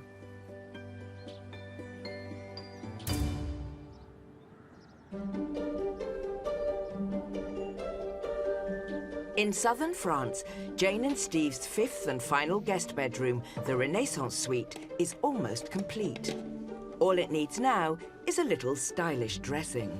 This is the exciting bit, when you can sort of, what you've got in your head, you can see it come to fruition, which is lovely. Jane had intended to decorate the wall panels with colourful stencils, echoing the extravagant ceiling. What I was going to do was kind of do some Marie Antoinette style stenciling in there. And I did one panel, which looked quite nice, but I just had this feeling that it was just going to be too much. And what I didn't want to do was have a really, really ridiculously busy room. So I've painted over all the stenciling that I did. And we've I just painted over it. Oh, right, OK. You painted over it. And we've now got just plain walls, which are an off shade of white and are very light and beautiful. And it means Jane can go to town on her accent pieces with a pièce de résistance, a gilt antique dressing screen bought online for £110. We need to zigzag it a bit. I'll zigzag it. Oh, don't you do it like that? Oh. Oh! No, you don't do it like that. OK. I mean, this room has been on a completely different planet, completely to normal Well, we wouldn't be doing renovations. this in our own bedroom. Yeah. Let's put it that way. You go above and beyond, don't you, really? Yeah, You go that little bit progress, further to make something special. And that's actually one of the joys of living in a chateau, isn't it? That you're not restricted by anything. You can just... You've just got carte blanche to do whatever you want to do. Let your imagination run wild. Jane does what she wants. Most of the time. Most of the time. Since they bought the chateau 2.5 years ago, this unloved ground floor box room was nothing more than a storage dump. Now, it's an opulent extra guest bedroom with clean panelled walls, a striking Renaissance-style ceiling, and antique pieces which nod to the palaces of France. Knocking the wall down has increased the space, and by adding a bedroom, they could potentially boost their B&B income by 20%. The feel of the room is lovely, and the bare bones, the things that we've got in there at the moment, are really lovely. It compares with the other guest bedrooms in that it's up there with the rest of them. In fact, I think we're getting better at doing it, actually. I think there's a theme in all 5 rooms, and I think it's up there with them. In France, you can only rent 5 bedrooms when operating as a B&B. With no more rooms to renovate, Jane and Steve can hopefully start to reap the rewards of all their hard work. We're nearly there. I mean, we can see the light at the end of the tunnel as far as renovations inside the chateau are concerned. Yeah, I think we're almost there. I mean, obviously the terrace will be improving and certain rooms will be improving, but the investment should start slowing down. Which leaves them free to concentrate on Jane's next idea for the chateau. I'm quite excited, actually, about the future because we've got lots of courses that we're going to be running. So there's lots of art courses. We might have some wellness retreats. I'd like to do food and gastronomy weeks as well. So it's all quite exciting.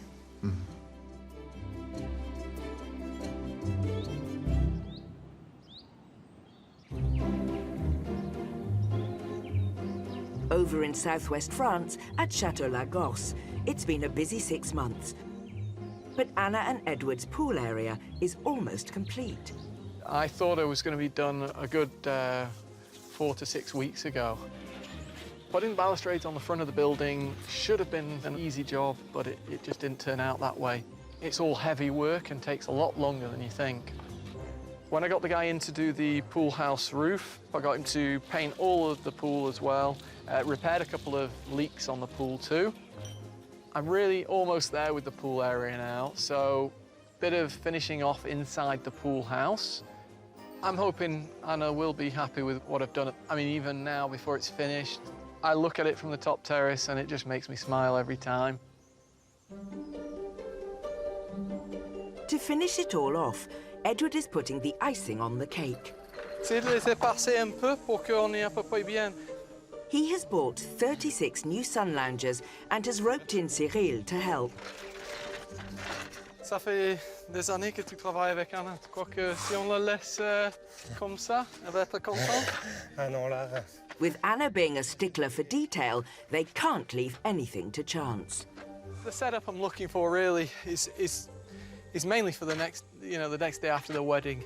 Kind of like a beach club kind of feel to it, with hopefully the DJ up on the balcony up there, and everyone just having a great time around the pool, but it has to look right.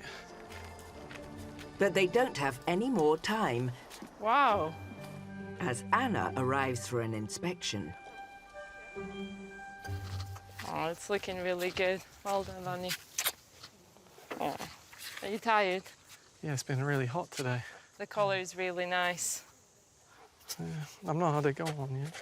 Well, you give it a try, you'll be The the worst first ones one. ever. Ah, oh, that's good. Oh, that looks comfy. Even in the sun, that's good. That looks really good. No, you've done really well. Oh. And then they're all perfectly aligned. No, they're really good. Oh, they're really nice. And they have like the cup holders, so that if they have a drink, they can put the drink. But nothing can escape Anna's eye for detail. There's a broken lad there. Did you think I was going to miss that one? Well, I can whiz up and get a screwdriver. It's only 2 screws, Anna. I mean, almost perfect, Ed. Let me have a look. You carry on looking, make sure there's no other problems. Whilst I go and get that. He has to pay the price of that broken lad. He has to go up 100 steps in the heat and then get the screwdriver. That's going to be sorted. Ed keeps a good sense of humor because I'm always picky. I'll always see things that he won't see. It's got its ups and downs, but he puts up with me.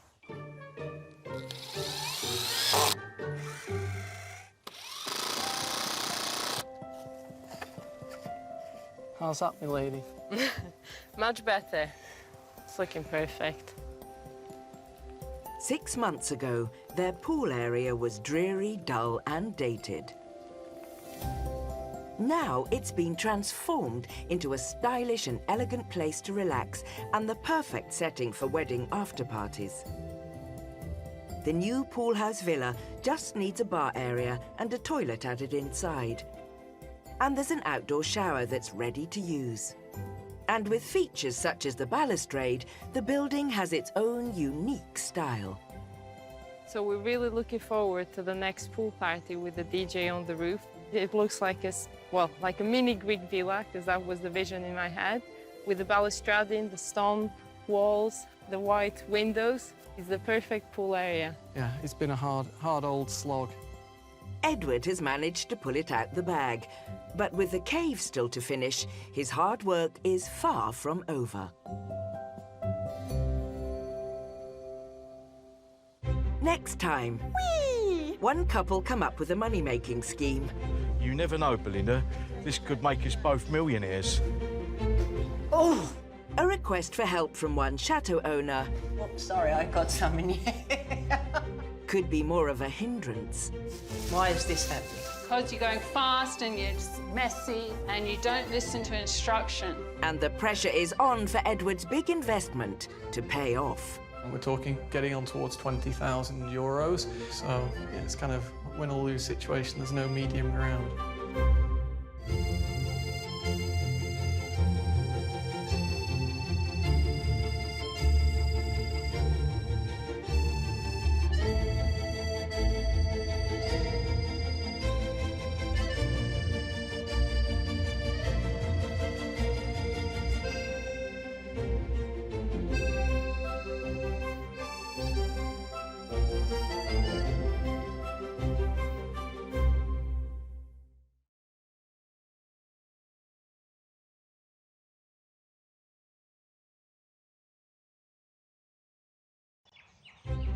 Across France, there are thousands of beautiful chateaux, many forgotten and abandoned. Look at this.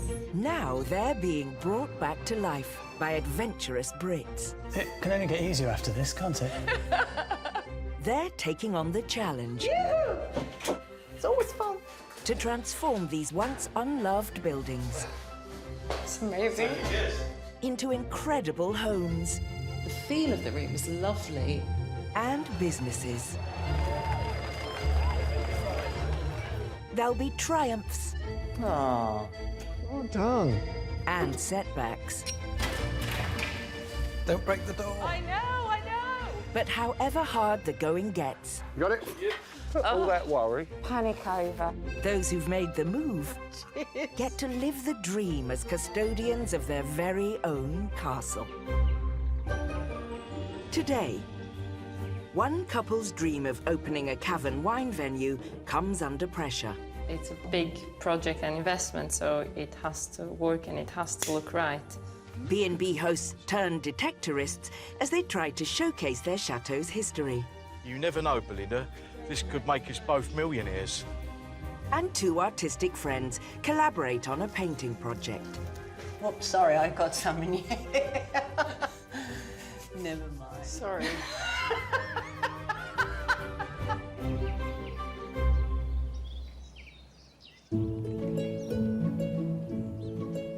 Surrounded by the historic vineyards of southwest France is the 15th century Chateau Lagorce. For the past 13 years, it's been home to Stockport-born Edward and his Kosovan wife Anna, who live here with their 5-year-old son Charles and baby Emma. The chateau was bought for £890,000 in 2003 and is run as a luxury wedding venue. It is definitely a rewarding job because to see like people's reaction when everything is done and the thank yous and how much they like it makes me happy. It's all worth it. From your side of things, the satisfaction is seeing married couples go away so happy. My side of things, I get to go from something that's not renovated through to something looking hopefully splendid. Located right in the middle of the famous Bordeaux wine region, so far this summer, Edward has successfully transformed their entire pool area for wedding after-parties. That looks really good. No, you've done really well. But now, he needs to complete a project close to his heart. A brand new wine venue in the 5-acre-long cave network under the chateau, an area untouched for 60 years. I think maybe the first one around about here. Having sectioned off a 400-square-metre area, the concrete floor has finally been laid and work is progressing well. So Edward can let young Charles get involved with the finishing touches. Oi! These are fluffy. I know, I got them specially for this job. And you This is what it's all about, and it really makes it worthwhile being able to spend the time with Charles. It's been months since we've had a bit of time where we can properly play, so although we're working, it's still a good bit of play. Do you want to finish the top out? No. Okay. The old wine vats haven't been repainted for over 6 decades.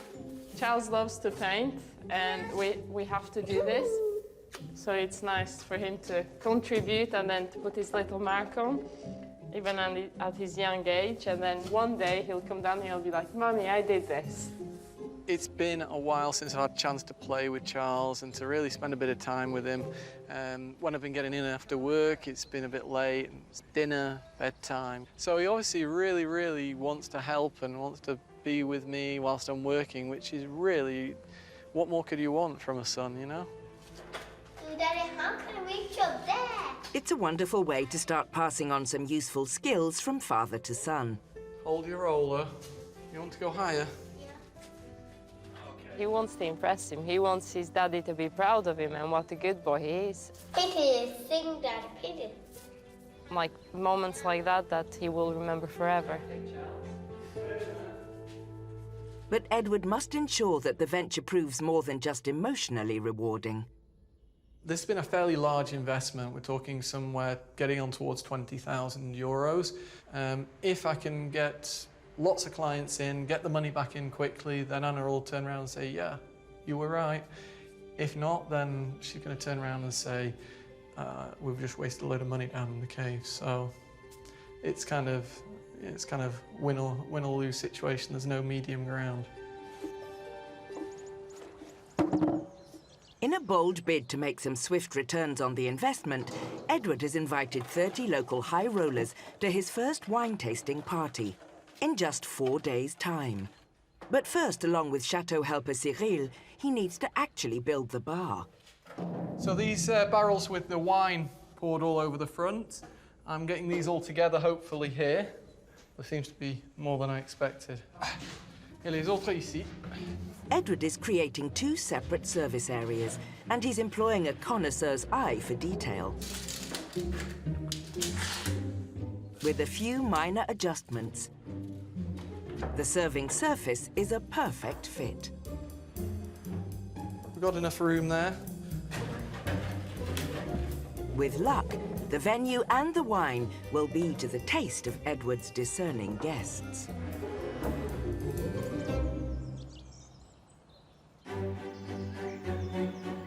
Perched on the edge of the Las River in central France is former 15th century fortress Chateau Mareuil. Should we take some from here? We've done those one. It smells lovely, isn't it?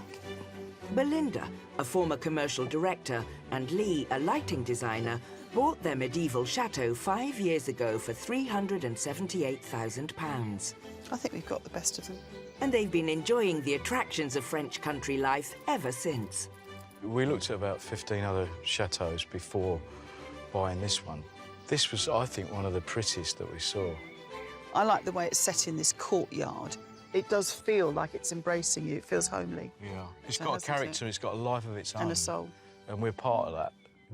Located 40 miles from Limoges in central France's rural Vienne department, the couple enjoy hosting glitzy events. Gorgeous, Sophie. Come on, ladies. Yes, come on, hurry up, chop, chop. Putting the chateau at the heart of the community. Wow, I've never been around so many glamorous women.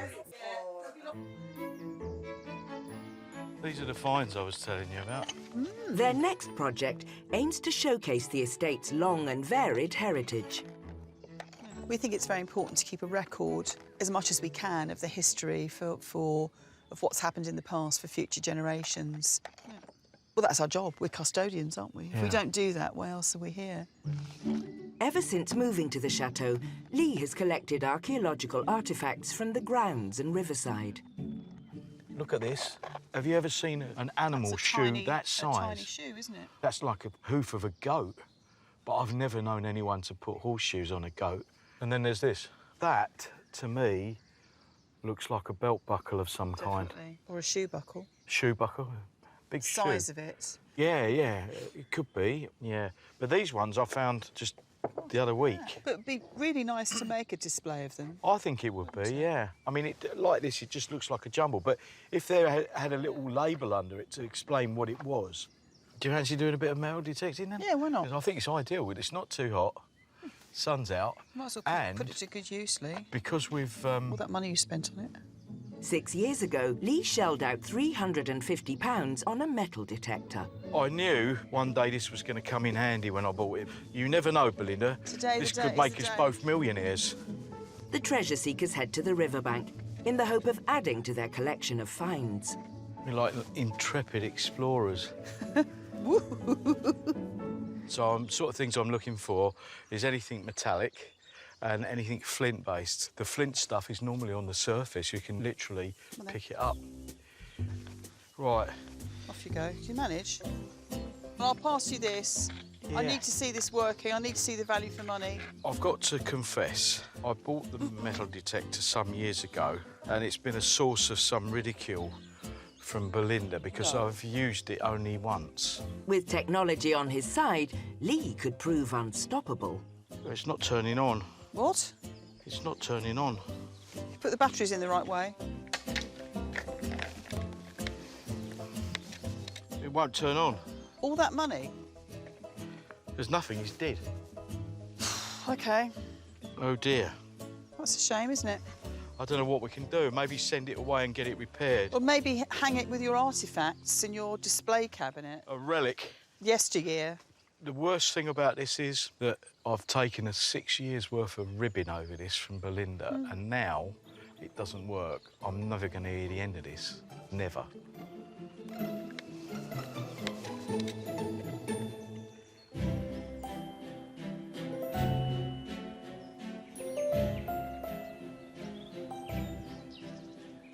The 17-room Chateau de Pradier has a 15-acre estate with a barn, stable and caretaker's cottage. Interior designer and artist Julia bought this former home of acclaimed French artist Bernard Dufort for £278,000 just over a year ago. Every time I come home and drive into the driveway, I just emotionally hug the building. I love it so much. Located 68 miles from Toulouse, in a department famous for pretty villages and Roquefort cheese, Julia has already renovated her dining room, kitchen and bedroom, with the help of her sisters Melissa and Jenny. This is so much fun. I really love doing this. Really love it. Angie has installed 2 septic tanks, created a terrace and transformed her stable into accommodation for paying guests. When you love what you're doing, that's when you know you're really living a happy life, is when you just can't wait to keep doing the jobs. So that's what motivates me. Now, with her £130,000 renovation fund spent, she is preparing a cosmetic makeover in her rather dingy cottage. It's the original cottage for the caretaker of the estate. The Guardian's cottage is going to be my second sheet.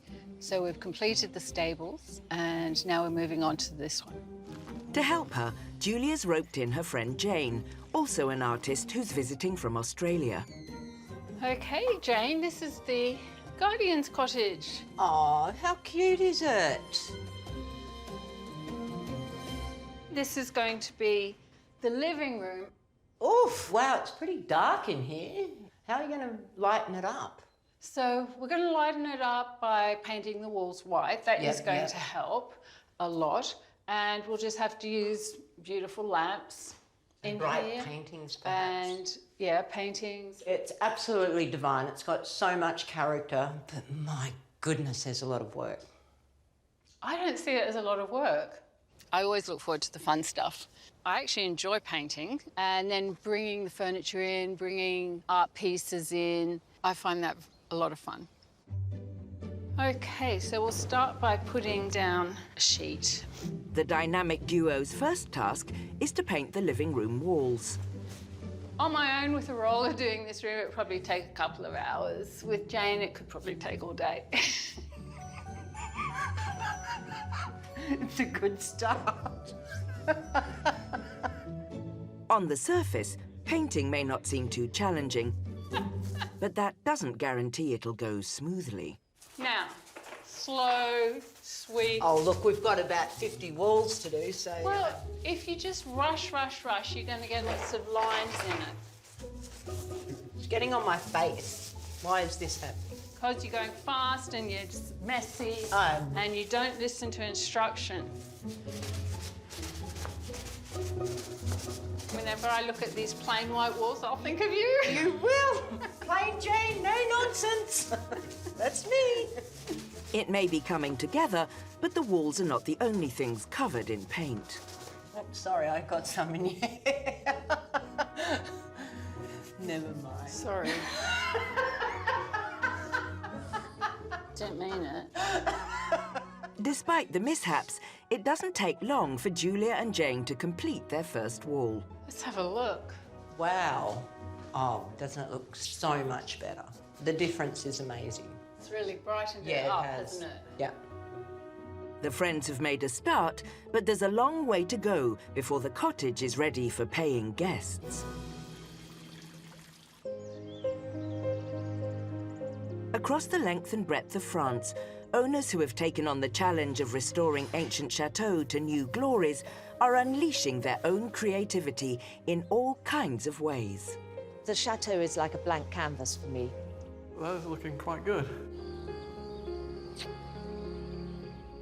In southwestern France, at Domaine de la Salle, Mariam and Jono have spent the last 2 years renovating the place which they now run as a B&B. Former fashion designer Mariam is a skilled seamstress and brocante shopping aficionado. Now she wants to craftily combine business and pleasure by setting up shop in the chateau breakfast room. I have this idea of having a beautiful old French wardrobe, like an armoire, and putting in it all the nice little bits that I find in the brocante and making cushions out of the lovely embroideries that I find in the flea market and have a line of things to sell. Today, Mariam is in her sewing room, creating cushions for her new brocante armoire. These are the bits of embroidery I've been collecting. Some of them are absolutely gorgeous. After working as a fashion designer for 20 years, this is definitely a passion project. I love sewing, I love vintage laces, so if I can combine those things and sell a few along the way, then great. As a trained pattern cutter and designer, Mariam has all the skills required to repair, restore, and reuse antique textiles. Basically a part of history. You can still find these things on flea markets now, but you won't find them much longer because certainly my generation onwards, nobody made these things by hand. Having stitched the textiles together to make the cover, Mariam can stuff it with feathers reused from an old pillow. Wind, wind, go away. No! There's been no wind all morning, and my opening's too small. Help. I got the giggles. Whee! With just about enough of the feathers making it into the cushion, it's a few stitches away from completion. Ow. I think it's rather sweet. It's the perfect French souvenir to sell to chateau guests and can take its place along with her other creations and brocante finds in the breakfast room armoire. Now, for her husband Jono to cast his eye over her efforts. Come and see your drinks cabinet that I stole. I can't believe it, honestly. Do you like the cushions and all the bits and pieces? They're beautiful. I love that tea service as well. It's for sale. Would you like it? Is that? Well, perhaps I'll buy it. My first customer. With such a distinctive collection on offer, Mariam's already thinking of scaling up. Now that I've put things into the brocante armoire, I can actually go off and buy some more things from other brocantes, so it's a lovely, never-ending cycle of shopping.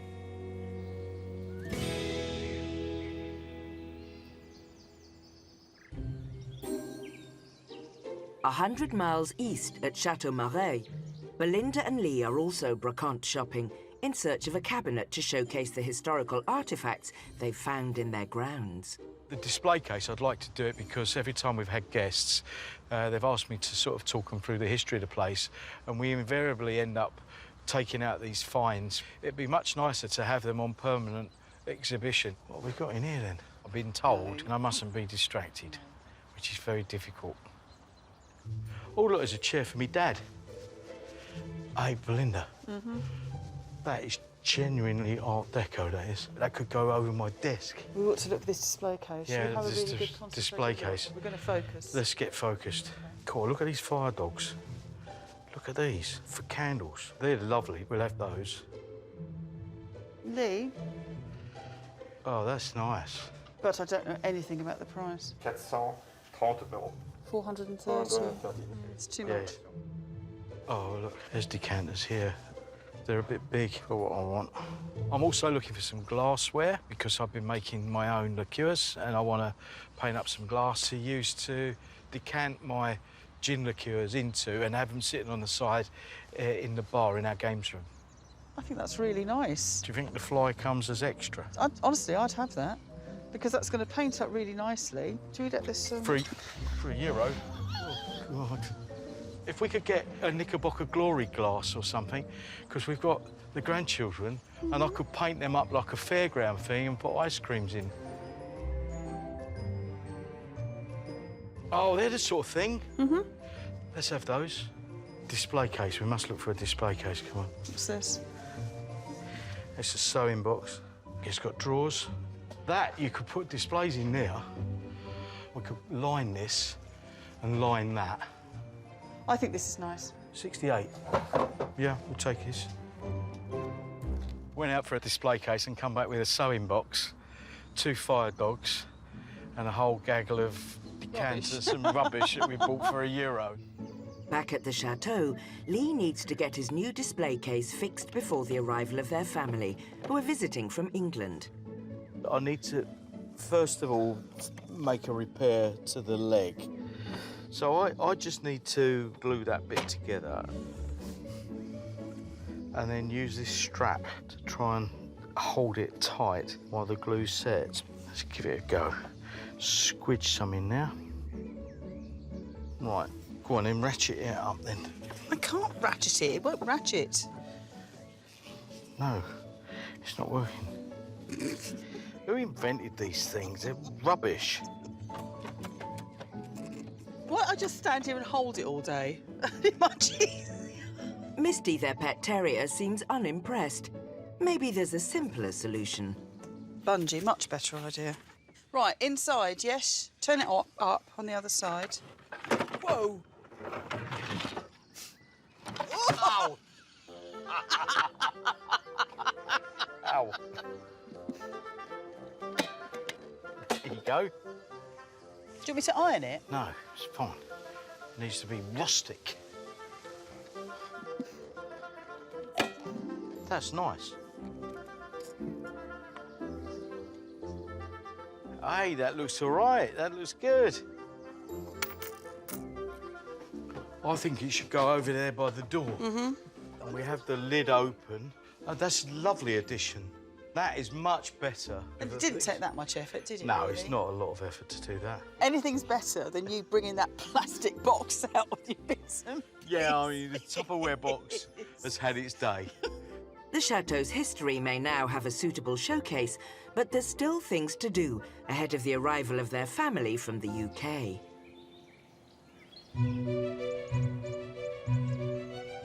In southwest France, it's the day Anna and Edward will launch their newly converted wine cave venue. They're planning a high-end tasting event for some local wine connoisseurs. They've finished all the major jobs. Now it's a case of ensuring the venue looks as classy as the guests. Pretty nervous about tonight because it's a new place, it's a new way of doing things, and it's a big project and investment, so it has to work and it has to look right. Anna's hoping to create a feeling of intimate elegance. But the key to the evening's success will be Edward's wine selection. Since moving to the Bordeaux region, he's tried to learn a lot about wine. So this is Chateau Bichevel, 1959. Very well-known chateau these days. I think it was back then as well.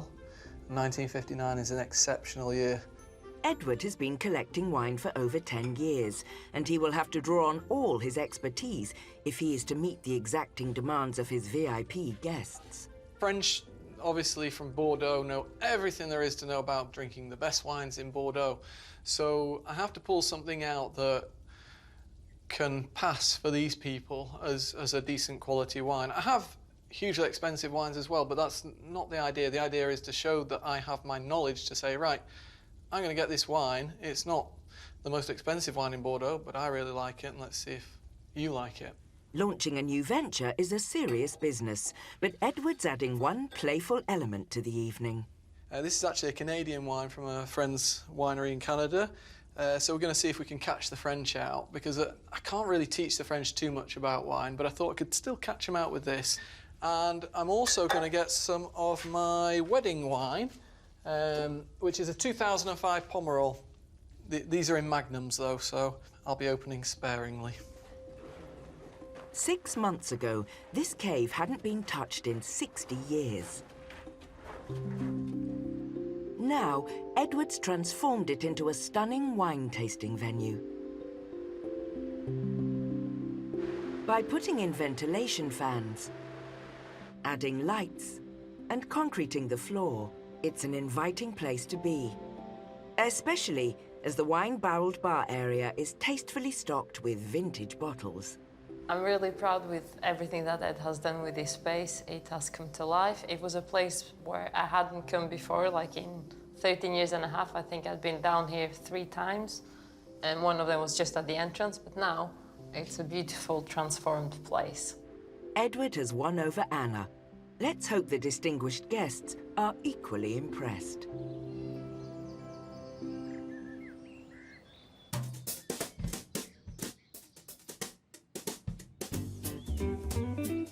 Heading east back to Chateau de Pradier, artist Julia and her friend Jane are transforming the estate's neglected caretaker cottage into a gîte for paying guests. It's getting hot up there. Is it? Is it in the sun? Some of it is, and that's why we've got to do it quickly, because it's just going to get sunnier and sunnier. After brightening up the cottage's dingy interior, they are turning their attentions to the outside.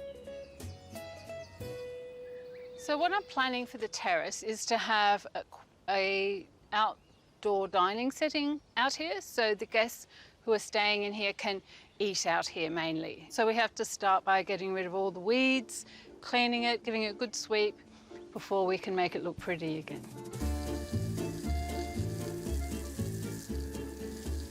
watering the weeds, they're going to be a lot easier to pull out because it's so dry. And not only that, it's cooling us down a little bit. The 40-degree heat is making it a testing task. Jane, what are you doing? Just trimming that so I don't get in my head. It was in eye level. Julia is counting on having the cottage ready to rent out to guests in the coming weeks. I know this is really quite boring, but it's really going to transform the whole cottage because the terrace is the first thing you see when you walk up here. So making it look beautiful and welcoming is going to make all the difference. Absolutely, but I can't stand here forever. I'm the beautiful feature. After 2 hours of back-breaking work in the sweltering heat, Julia and Jane have made serious progress. I think that's about as good as it'll get for the moment. Definitely improvement to what it was. It is. And then how about bringing some big pots over? I'm not sure how many pots the terrace is going to need. We want to really fill it up and fill those corners and edges up with pots. I'm not sure how many it's going to take. This might give us a little bit of an idea of how much we need to get. I don't know. Maybe a good 20 or 30 pots might need to be up there. They fill the wheelbarrow with the lavender and geraniums they need to bring colour to the terrace. We'll just stop it here. Yep.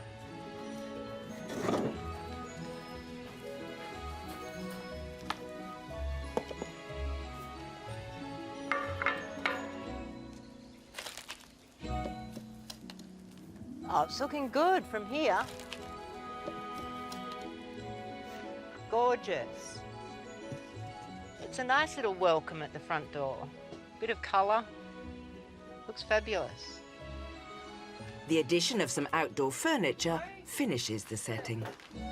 Oh, looks lovely. It's so cute. Really what a sweet. gorgeous little area. It's going to look so good when it's finished. Full of pots over there, table chairs. Oh, it'll be gorgeous. And that breeze coming through is divine. That is nice now. On the outside, at least, the caretaker's cottage is shaping up well. Julia now just needs to finish the interior. –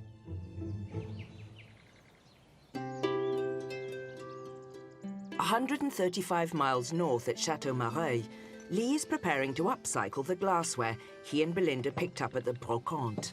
We got a couple of decanters which I can paint up, and they'll be good for decanting my syrups of gin in. We got 2 lovely sorbet dishes, which would be great for the grandchildren, and I'm going to paint them up in really garish sort of colours, like a fairground, because the kids will love that.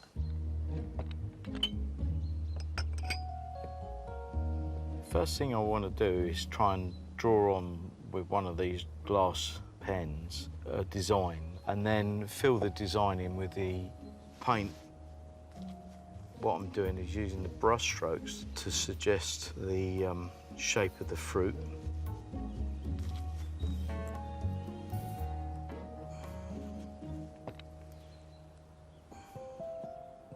What I like particularly about doing this glass now, it's our grandchildren are going to have this, and they can hang on to it, and it'll last their lifetime, and it'll be a memory from Grandma and Grandad all those years ago.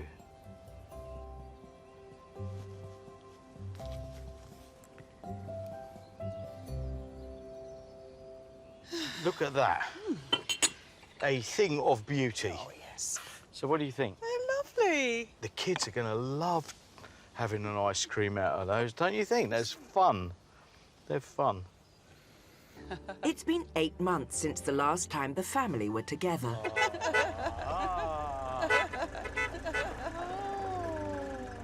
Hello. Now Belinda's son-in-law Guy, her daughter Angela, and 2-year-old grandson Jeffrey have finally arrived. Oh, good. What's your word you practiced? Bonjour. Bonjour. Bonjour. Wow. Hey, good. Yeah. Okay. Right, we've got to come down to the table because we've got something special. Right. Oh, Jeffrey, look what we got for you. This special glass. Lee can finally serve his homemade liqueur in his newly decorated decanter. Wow. Right. Cheers. Cheers. Oh, it's so good to see you. You too. Jeffrey, if I pull the branch down, will you pick the apple off? It is wonderful to have the family here. We've waited so long for this. Yay! It's been on, off, and they're here, which is absolutely fantastic. Special ice cream that That Granny looks made. nice. Sit between Mummy and Granny, come on. Wow. Whoa. Tell Granny what you think. Granny made it. What do you think? I don't think Jeffrey noticed the painting on the ice cream. No, he just got the ice cream. He got the banana You like the ice banana cream. ice cream? Yeah. Now that everyone's refreshed, Lee's keen to show off the fruits of his and Belinda's earlier labours. What's inside? Let's open it, shall we, and see? It's got stones in it. It's a box of special things. That's a cannonball. That's so heavy. Yeah, it is heavy, yes. Oh, look, more bits look. of stone. I think Jeffrey really liked the flint collection, and I think he's going to be a growing flint addict as he He gets might be a older. flint collector A now. flint You could have collector. inspired He could him. be a flint stone, so to speak. Clearly took a long time to complete that collection. It's taken 1,000 years to put that together. I think it's great. And I think it's rather nice keeping old things like that. That's no way to talk about my wife. We're going to have a really good time, and this is going to be our time out this This year. is our holiday.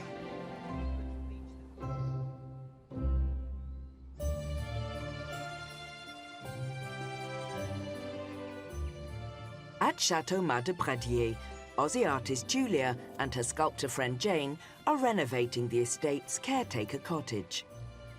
I've been working on the cottage for about 2 or 3 weeks now, and I've completed all the painting. I've oiled the timber floors, and I'm at the stage now where I can put the furniture in and make it look pretty. As an artist, Julia has a collection of her own work ready to use. She's brought Jane to her studio to help choose some canvases for the cottage. So I want your opinion on which ones we should put in the cottage. Okay, so the bedroom, which I adore, I'm liking these ones that you painted that are absolutely divine. They could definitely both go in the I think they bedroom. could because that mirror is the same colour. Yes, and on some of the bed dressing has that colour, and the lampshade. So it's all going to be really calming and cool. Let's do it. Yeah. Julia's work ranges from painting celebrating classical sculpture to bright and cheerful wildlife portraits. What do you think about going with the pelicans for the living room? Yes, we've got to put a bit of Australia in there. Yeah, and it's really bright and Don't bold you? and fun. Yeah, it's fun. Let's go and do it. All right, well, we can see how they look. Yeah. They're very light. Oh, fabulous. Okay.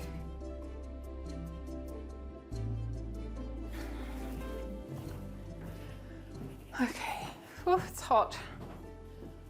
It is warm. So, what I was thinking, mainly because we have some nails already in the wall. Yes, absolutely. We have one up there Perfecto. and one over there. And I think they're actually in the right spot. Well, yeah, I think. Don't they you? could- Let's I think try. They could be. It's actually a bit high, isn't it? Is it too high? I'll get back and have a look. No, I like it. Yeah, no, it's good. The other option is having both paintings, because that could look quite nice. I think try it there. We'll try it and see how it looks. I think it's going to look great. Okay. Gorgeous. Yep. Is it level? Yep, it's perfect. Looks great. That's good. I like that. It's divine. I like it. Pelicans may not be native to France, but Julia's painting looks right at home. It's gorgeous there. I love it. But I'll hold it and you have a look. Okay. It's got a dirty beak.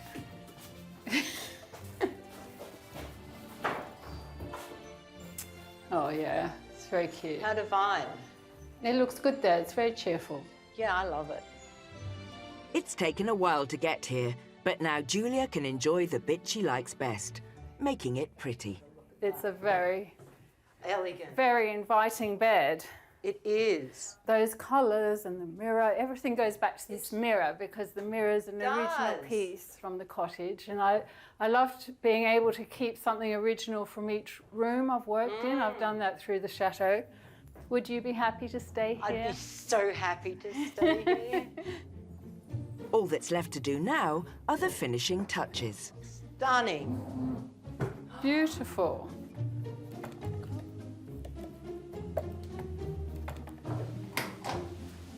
About there, you think? I think so. I think the lavender might be happy here. Beautiful. I think it looks really lovely. It's so cute. Yeah. In just 3 weeks, Julia and Jane have transformed an uninhabited cottage into a work of art. What was a characterless, lackluster bedroom now has bright white walls, neoclassical paintings, and an upgraded bed. A depressingly dark and uninviting living room now has a comfortable sofa bed, finely oiled timber flooring, and colour-coordinated artwork and ceramics. And the drab concrete exterior is now a terraced dining area with pot plants and outdoor furniture. I am proud of how it's turned out because it was a mess. It was dirty, it was tired. Now it's bright, it's clean, it's very inviting. I hope it looks really comfortable and it has that rustic French charm that I wanted it to have. And I hope people really find it appealing and want to spend time in it. She's been busy, but Julia's not about to put her feet up. We have our first wedding booked here for next year, so we have got a time frame to get things ready by. And also we're about to start building our pool just out beyond the walled garden, so that's very exciting as well. Julia's chateau was unoccupied for several years, but she's already breathing new life into every part of it.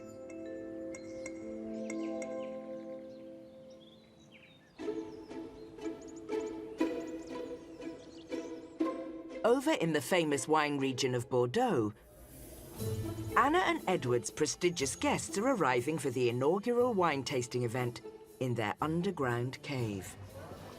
Enchantée de vie. Oh, ça fait plaisir. Bon, ça va? Oui. It's champagne for starters, and a first chance for the local VIPs to assess Edward's handiwork in person. C'est Edouard. Moi, je disais non. Il a dépensé trop d'argent. Je dis bonjour à tous les copains. It's going really well so far. We just really said hello to everyone and showed them down into the caves, let them discover a bit of the caves themselves. If Edward is to stand any chance of making a return on his investment, tonight's local influencers must be impressed. Effectivement, pour faire des dégustations, c'est un endroit idéal, très très beau, avec de la belle pierre. C'est vraiment un endroit magnifique. Est assez magique. Je pense que c'est a great idea. Yeah. With such valuable wine, portion control is a fine art. It's just hard trying to gauge how much wine to give each person, so I'm trying not to open lots of wine, otherwise I'm going to be drunk for the next few days. Finishing off wine that's not been drunk. For his party piece, he is planning a game of Guess the Country of Origin with his mates Canadian Red. So I put one of my old rugby socks on the bottle so nobody can see the label, and let's see if anybody really knows the wine. Bonsoir et bienvenue de l'inauguration du carrière du Château Lagorce. Merci d'être venu. On va commencer avec un Pusigien Saint-Emilion du 2009. Après, on va passer à notre vin de mariage avec moi et Anna. Et le troisième vin, c'est un vin qui s'appelle le chaussette d'Edouard. Non.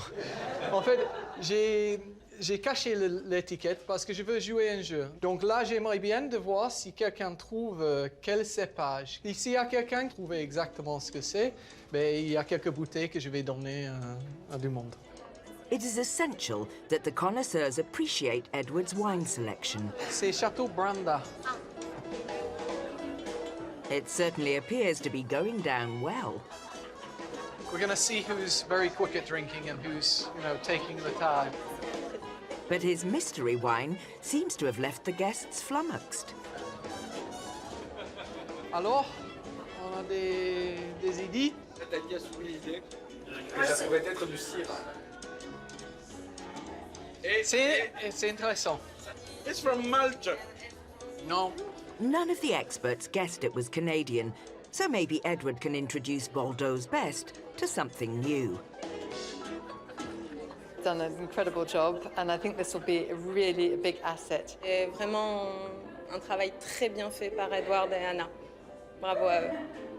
It's been a vintage evening, and Edward's dream of opening a wine venue in the caves is now a reality. We think tonight has gone really well. It has been a success. They were impressed. They loved the wine.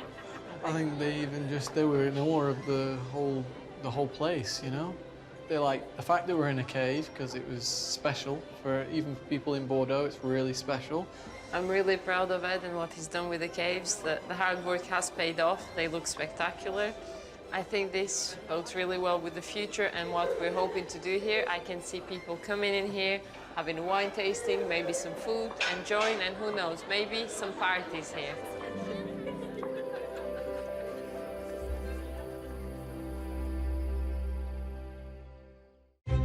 Next time, familiar faces return with romantic plans for a new honeymoon suite. When you said that we could start stripping in the bedroom, I did think it was going to be much more interesting.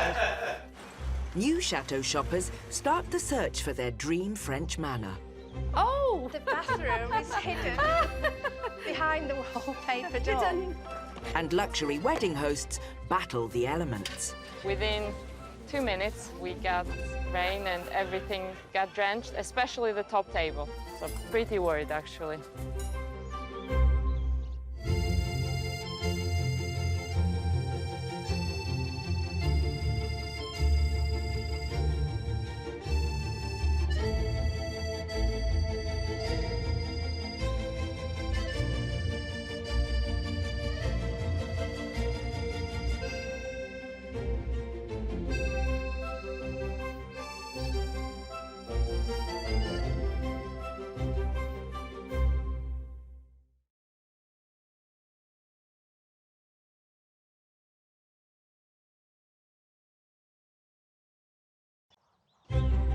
Across France, there are thousands of beautiful chateaux, many forgotten and abandoned. Look at this. Now they're being brought back to life by adventurous Brits. They're taking on the challenge. I'm sure you both think I'm bonkers for making you do that. To transform these once unloved buildings. Has anything fallen off? Nothing serious. Into incredible homes and businesses. It's been better than we could ever imagine. There'll be triumphs. Another big step forward. And setbacks. Oh, don't get it on the side. Do not get it on the top. But however hard the going gets, those who've made the move... That's a perfect fit. ...get to live the dream as custodians of their very own castle. Today... Oh, that's a good one. Familiar faces return with romantic plans for a new honeymoon suite. When you said that we could start stripping in the bedroom, I did think it was going to be much more interesting. Well, the night is young, dear. New chateau shoppers start the search for their dream French manor. Oh, the bathroom is hidden behind the wallpaper door. I wonder if that was a corridor one. And luxury wedding hosts battle the elements. Within 2 minutes, we got rain and everything got drenched, especially the top table. So pretty worried, actually.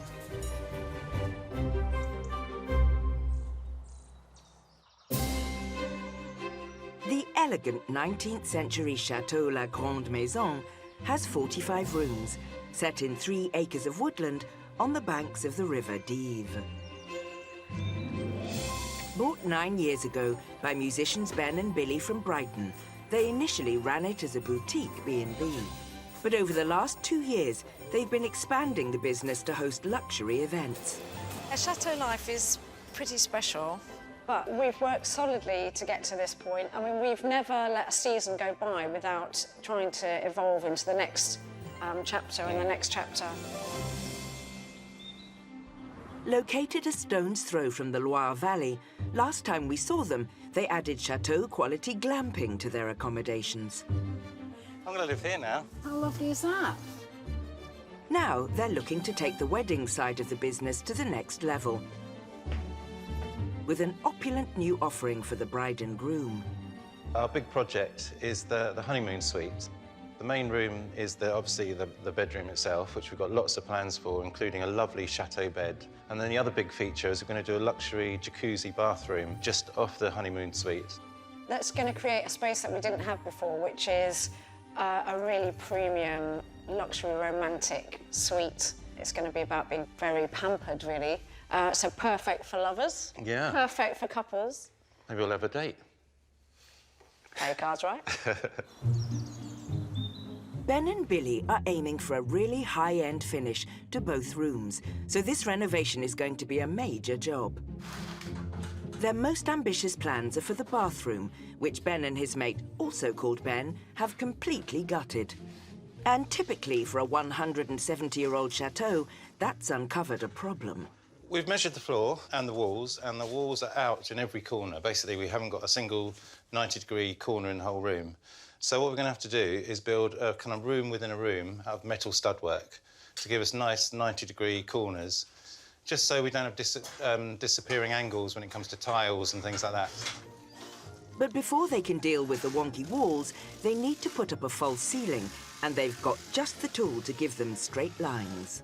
If you told me as a 7-year-old boy in the 70s that I'd been playing with lasers, I'd been well chuffed. So our very high-tech laser setup here gives us a nice level line all the way around the room, all 4 walls. And now Ben can put a hanger in each corner and make sure they're all level.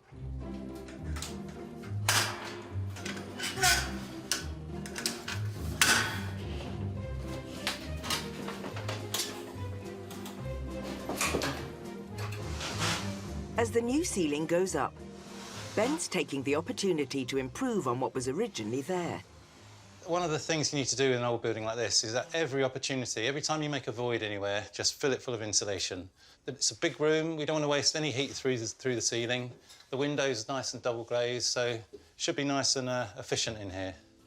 While the Bens crack on in the bathroom, Billy is thinking about how to transform the plain bedroom into a luxurious, romantic space. And she's hoping a figurine she's found at the local charity shop could become a stylish accent piece. I think I'm going to put him on a plinth. I think that's where he deserves to be. I might even try and turn him into a bit of a Cupid character with maybe some wings. But what I'm going to do first is repair him and clean him and then see how I feel about him. Billy has a cheap and cheerful way of getting rid of decades of grime. A really good degreaser is vinegar, and to make the vinegar stick, it's really easy if you use ketchup. So that's got vinegar in it, you have to just smear it on. That holds the vinegar on, and then that can start breaking up the grease a bit, hopefully. Now that her Cupid is clean, I'm having way too much fun doing this. Billy can give him a nice new paint job. This is going to tickle. Quite pleased with that. This is a nice thing to do while Ben's slaving away up in the bathroom. OK. Yep. It's all going really well. Got some of the bigger bits in. This is the final big bit in the room, and we're done for the day, I think. Oh, that looks like real progress. Quite ready to have a jacuzzi just yet. Not quite yet. At least stage 1 of this big job is complete. But there is still a long way to go if they're going to have this and a new bedroom ready for the start of wedding season.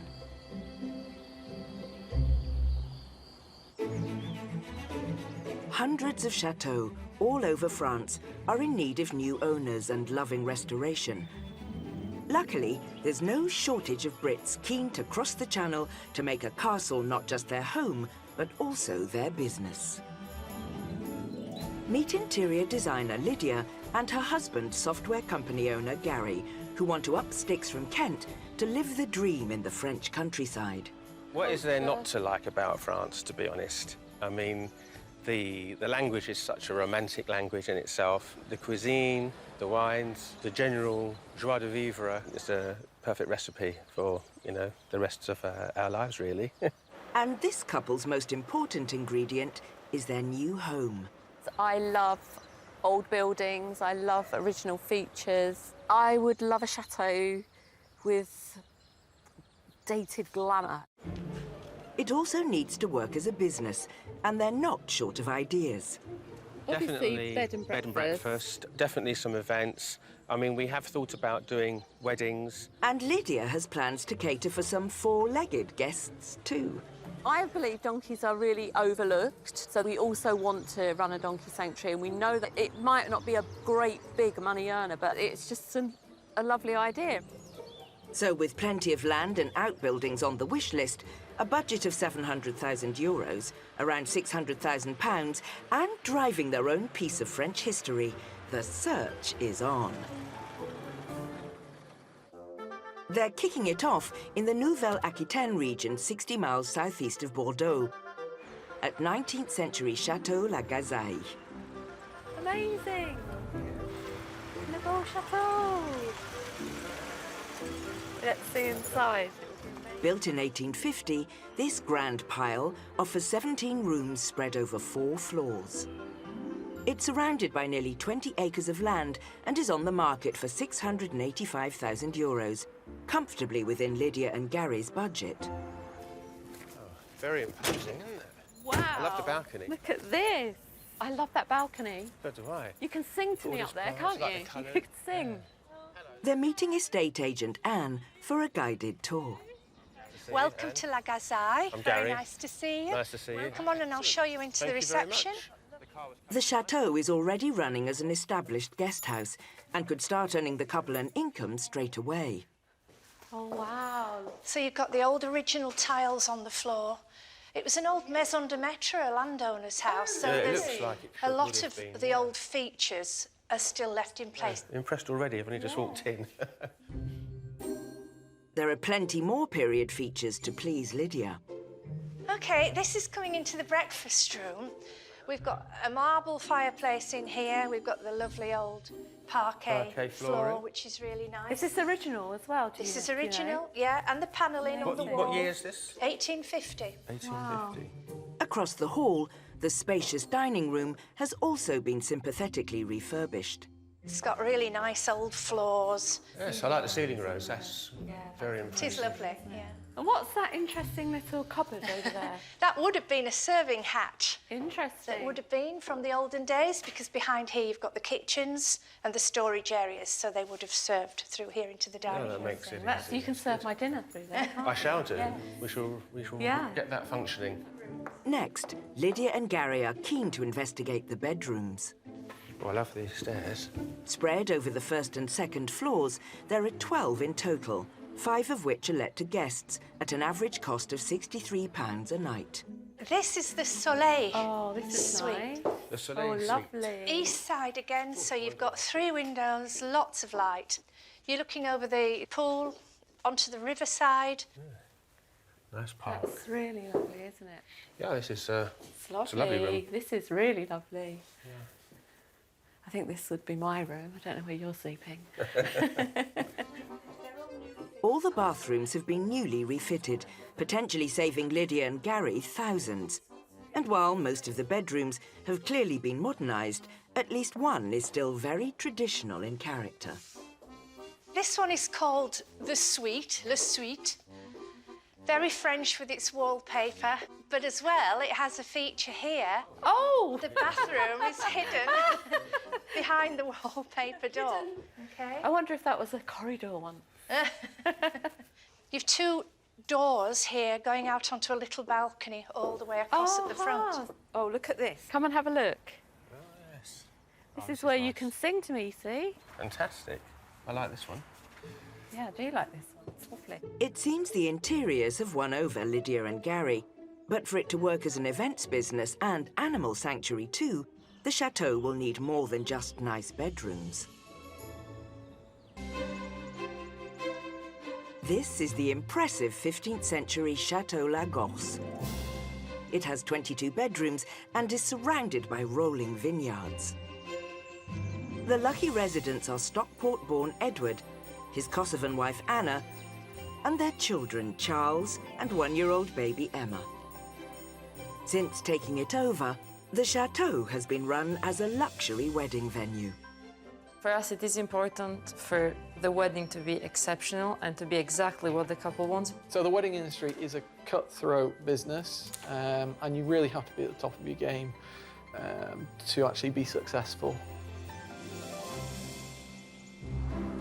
Situated near the city of Bordeaux, Anna and Edward spent most of the off-season creating a new stylish pool area and an atmospheric wine venue in the chateau's caves. But now the wedding season is here, it's all systems go for their first big event of the year.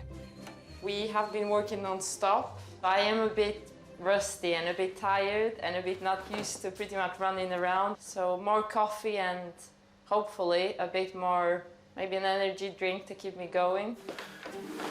They're expecting 65 guests for the big day tomorrow, and there is a lot to do. Not only do they need to finish preparing the chateau's 22 bedrooms, they are also planning to host a welcome party on the terrace, as most of the guests are arriving tonight.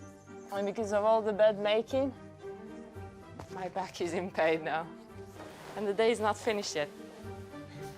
And if there wasn't already enough to do, some of the wedding party are already here.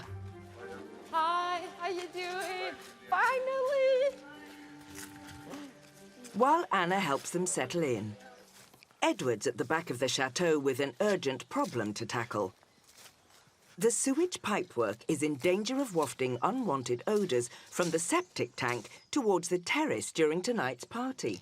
I'm looking at a problem I've got where I'll get kind of drain smell heading up towards the chateau in the pipework. So last year, I installed a pipe into the woods, about 50 metres, and put a pump on the end. But that pump's failing to pull enough of the whiffy air away, so Edward desperately needs to increase the system's suction.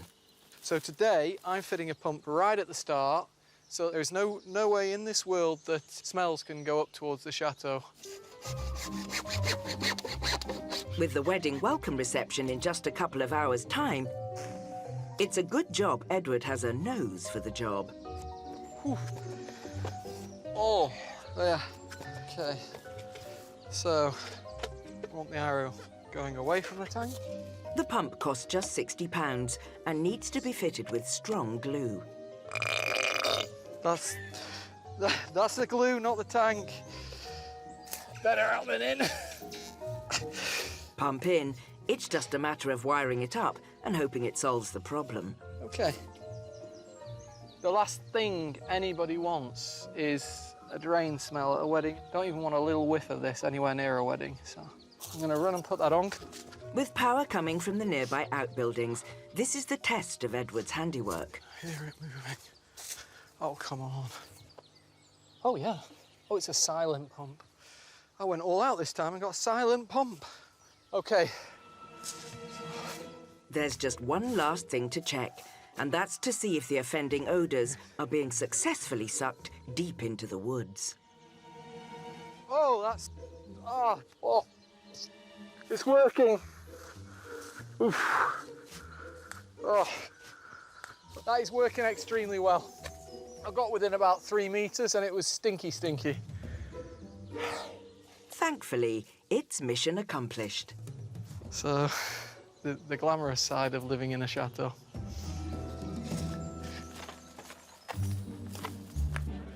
While Edward has been making sure that the air is sweet-smelling for the wedding party, Anna has been busy preparing an extravagant feast on the terrace. Can I have a look, guys?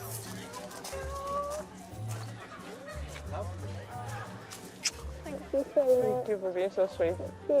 And it seems it's got the seal of approval from the bride and groom. The party's in full swing and the food is going down a treat. But there's a serious shadow starting to loom over the all-important big day tomorrow. Just looking at the weather, there might be possibility of orage, you know, kind of like storms. Last thing we needed, really, but it is what it is. Can't change the weather.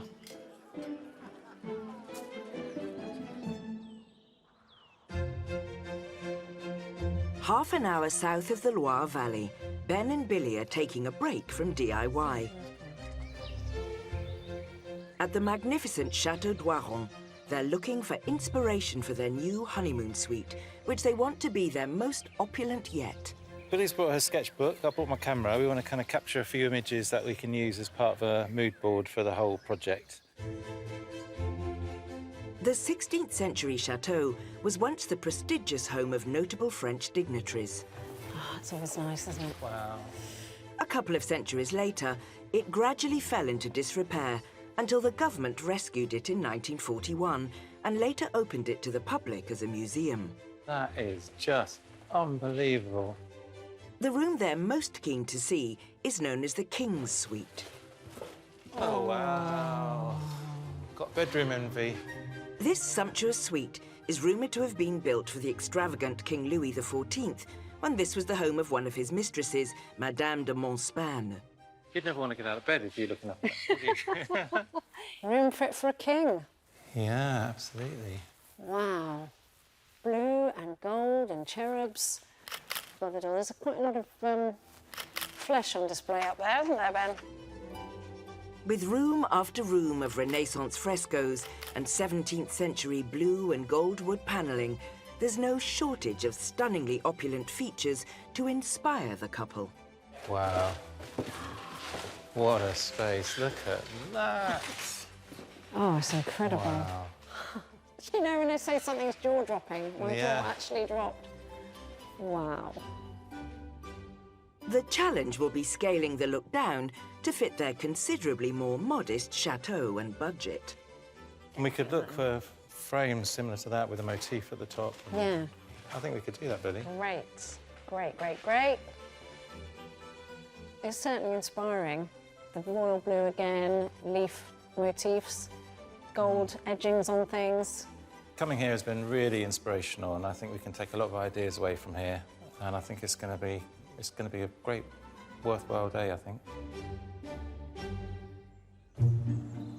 Back at their own chateau. It's beautiful wood, isn't it? Really beautiful. It is. And inspired by their visit to the museum, Ben and Billy have found the centerpiece for their new honeymoon suite, a beautifully detailed antique chateau bed. We bought the bed in a lovely little brocante, got it for a really, really good price, but we've only seen it in bits, so hopefully everything's there. The 170-year-old cherry wood bed costs just £35, but its design is based on the style of 18th century King Louis XV, and once assembled, it should set the tone for this grand suite. It's such a classic piece, and these sort of beds are so romantic, and it's perfect for a honeymoon romantic suite, isn't it? Nice and strong as well. Okay, enough of that, actually. And Ben and Billy have another brocante bargain to give the bed its crowning glory. So we found this thing, which probably was... Do you reckon that's like a hall table? I think it's a little table. You see these swirls? Are they like leaf kind of swirls? They're very similar to those. This do you know what? It's amazing. It's a classic thing. You go like, well, I think that's going to go with that, and sometimes you don't quite realise why, but that's almost identical. The uncannily matching old table will become the corona of a ciel de lit canopy above the handsome bed, making it truly fit for a king and queen. If you can't have a crown in a chateau, where can you have a crown? Exactly. The key piece of furniture in the honeymoon suite is settled, so it can be packed away, as there's still a lot of work to do on the bedroom decor before they can offer it to newlyweds.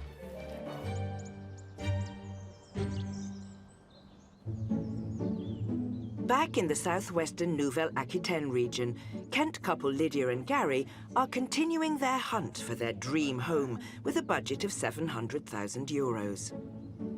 The 19th century Chateau La Gazaille, with its 5 ready-to-let B&B suites, has already impressed. I think this would be my room. I don't know where you're sleeping. But the couple also want enough space for events. Right, so you're going right up now into the very top.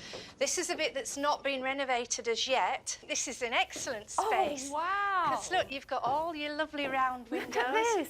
Look at this. This is lovely. My imagination is going wild now. I know, there's so many uses. Do you know when the beams were replaced? They've been done within the last 10 years. Last of the 10 years, beams so they've here. obviously got all the treatment. You can see where there's still old beams and then they put new ones in to support where was necessary.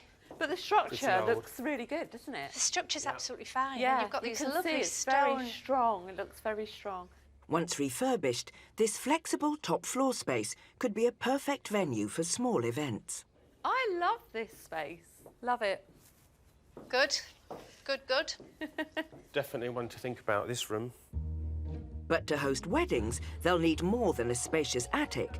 So next they need to explore what other large spaces the chateau has to offer. Here we've got a big stone barn, but then you've got a nice area here that has got a stage. Quite a nice space. Come and have a look. Let's have a look. Wow. So Quite special with wine barrels. Oh, yeah. So what do you think you could use this for? Musicians, bands, music events, gigs. definitely. Yeah, music events, gigs. Yeah. Even just if it's a rainy day, it gives you an inside space to use. Ideal Good space. for Good you. space. Ideal, for it. It's a good space. Yeah.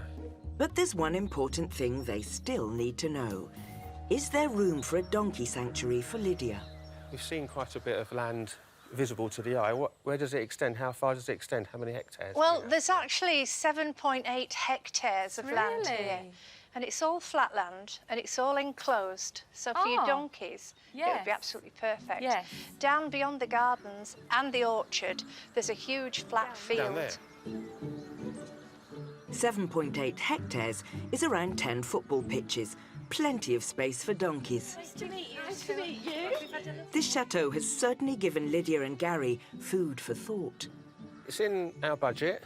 I think it's a serious contender.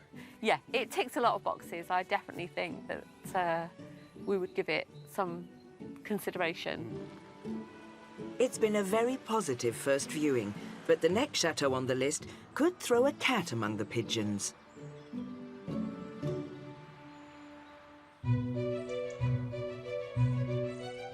In the heart of the Bordeaux wine region, it's the day of Anna and Edward's first wedding of the season. I think I'll turn this one here.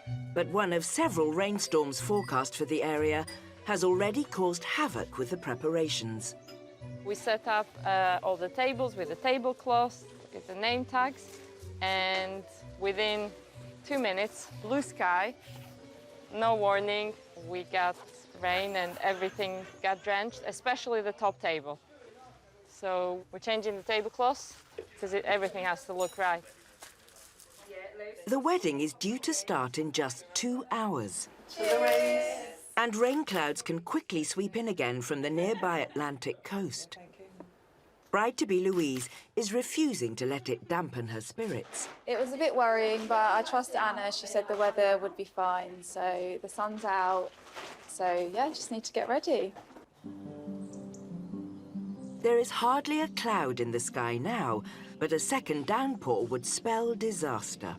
If it happens again, that means we don't have enough to change the tablecloths and to make sure that it's seamless. So pretty worried, actually. Having to relay all the tables means they're now also playing catch-up. I think we're probably maybe 15, 20 minutes behind. On most days, the bride's probably 20 minutes, half an hour late anyway, so we just need to go a little bit faster and catch up the pace. But there's an important job still to be done that can't be rushed. The bride and groom have requested a dazzling champagne tower for the reception. But it's off to a bad start. Yeah, basically, we have professional glasses for making these champagne towers. Clients have bought their own glasses, which isn't a problem. The problem is, these are big, like, champagne cups with tiny little bases on them, which makes it very hard to make. So I'm going to just make sure that they manage to get this up as it should be, and then I'm going to give it a bit of a test.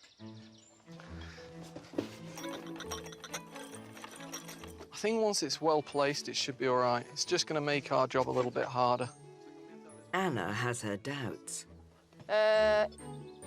One's already fallen because the bottom's so small and needs to be coop. So I reckon get it up, give the table a shake. Look, can you see? Okay, well, we can't. No, c'est bon, c'est pas possible.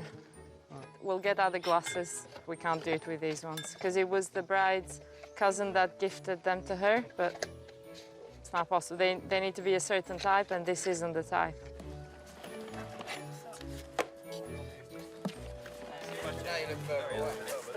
The guests are starting to arrive. And Anna's hoping that this is the last setback they'll face. It's looking good. We managed to do it 22 minutes before the ceremony starts. The guests are all here. It's pretty much go time. When we do weddings here, it pretty much reminds me of our wedding here, like watching people on the steps coming down, the ceremony, the flowers, everything. It's like reliving your best day over and over again. I get emotional every single time. The groom Sam is ready, so the guests take their seats and wait for the bride.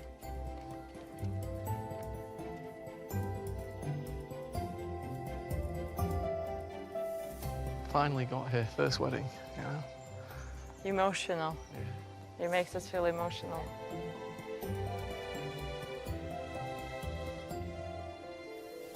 Sam and Louise commit themselves today to each other in sacred trust. With the nuptials underway, Anna and Edward's thoughts turn to the reception and the threat of another storm. Just need to get the meeting, really, don't we? Obviously, there's the canapes and champagne, but bang on time to table, just so we know that we don't take any risks with the weather. No, we can't. They've got through the ceremony. Now all they can do is hope the reception isn't a washout.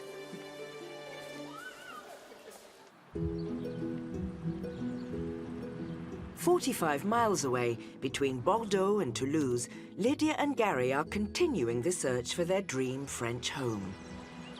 Oh, wow, look at this. With a viewing at Chateau de Grenier.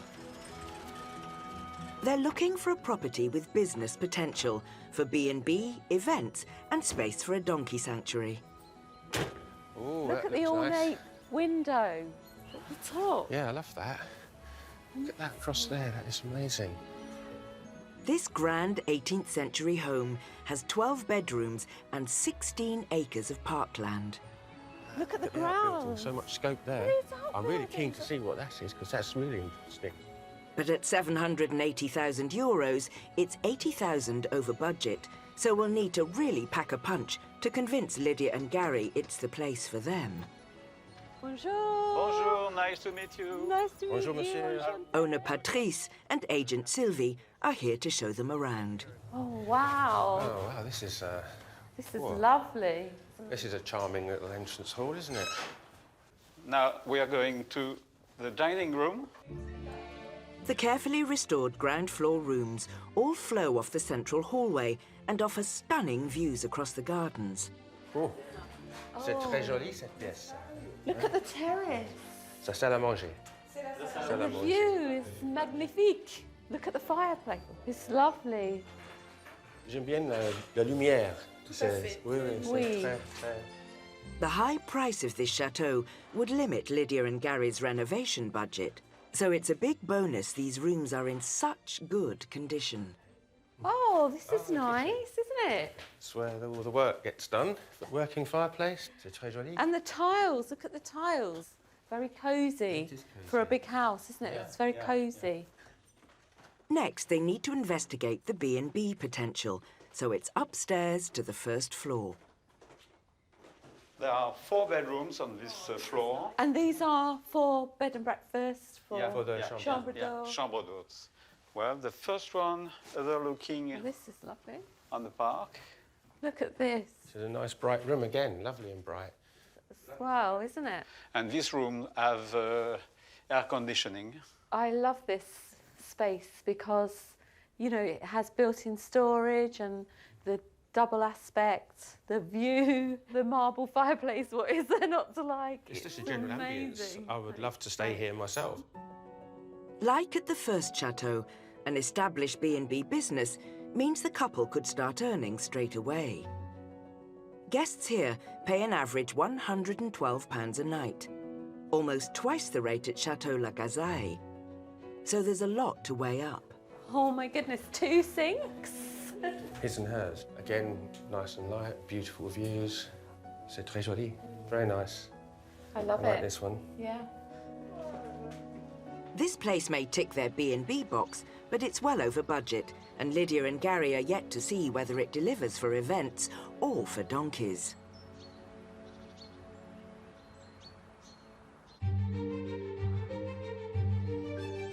Back near the Loire Valley in western France, Ben and Billy are in the thick of renovations to create a high-end honeymoon suite. The next job is we're working in the luxury bathroom. You wouldn't believe it's a luxury bathroom. Doesn't look much like it now. We've got to put down a new floor. Bit of a tricky job because all the walls aren't straight, so we've got lots of different angles to work with. So there could be an awful lot of swearing today. Before building his room within a room 2 square off the bathroom walls, Ben needs to lay a new floor. And his first challenge is to find a way of cutting the boards to fit the chateau's wonky angles. So I'm going to make, well, it's very much like a set square, but it's obviously not square because it's not a square 90-degree angle. But I'm calling it a jig. So I'm going to set this piece flat against this wall. There's a nice flat surface here. And then I'm going to set this piece completely parallel with this joist, which stays the same distance away from the wall all the way along. So if it's in line with this joist, it'll be in line with the wall. So this angle should be correct if it all goes to plan. While Ben has his work cut out in the bathroom, Billy's hoping for an easier time in the bedroom, removing the old wallpaper. Oh, I'm going to need the steamer, definitely. When you said that we could start stripping in the bedroom, I did think it was going to be much more interesting, honestly. Well, the night is young, dear. Using his homemade square tools that are far from square, next, Ben needs to cut his floorboards. Just set a measure, and because we've got both angles heading in different directions, the actual board is not big enough to put it in one piece because we're going to end up with this gap. So what I'm going to do is put it in 2 pieces. It's a bit of a shame. I'd like to have got the first 2 pieces in one go. Would have made it slightly quicker, but it's no big deal really. It's just one of those things. Got to change the design as you go. Things are rarely straightforward when it comes to renovations in a chateau. Oh, that's a good one. But at least Billy is making progress in the bedroom. Oh, that's more like it. Come on. That's better. Until her stripping uncovers another all too common problem in old buildings. Right, this is the kind of thing that I was dreading, actually. Look, the steamer's also showing up the vulnerable bits of plaster, and when you knock, you know, the plaster has a different sound when it's not good. So I did suspect that, and the steamer has just, like, brought that in. Ben, look. You've broken the chateau. Oh, look, yeah. This is a replastering job, isn't it? Yeah. This is typical, isn't it? A redecoration becomes a The rebuild. extra day's work, Yeah. With the walls, tiling and fitting still to be done in the bathroom and the plasterwork to replace before they can decorate the bedroom, completing the honeymoon suite is a way off yet.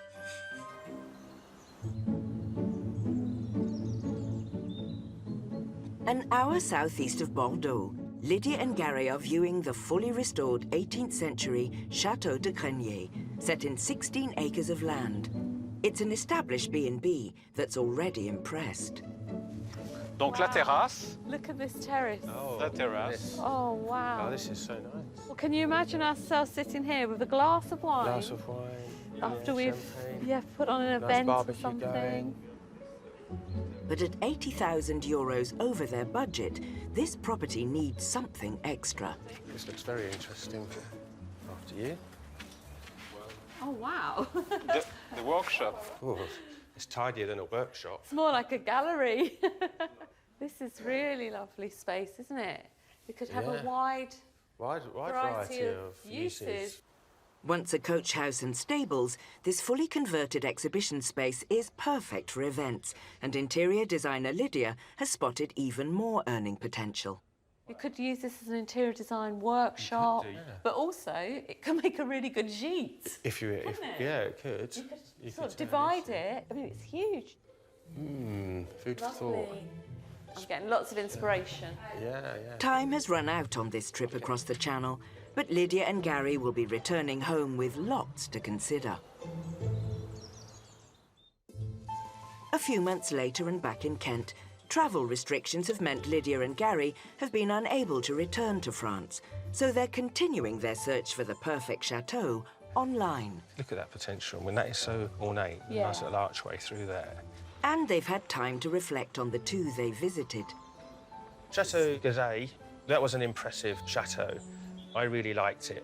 The house had huge potential, didn't It had huge potential. The balconies up of the bedrooms. Yeah, there was certainly enough hectares for a donkey sanctuary. It already had two ponies Had two ponies there. The second one, the Chateau DIY, it was immediately something you could call home.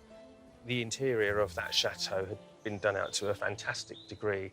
For me, it was beautiful, but it didn't inspire me because it was already well, that's your and done. interior designer coming out, because there wasn't much left for you to do. But I was happy because there wasn't much left for me to do either. No, you want to do the work. You don't want to sit under an apple tree, do you, all day and do nothing?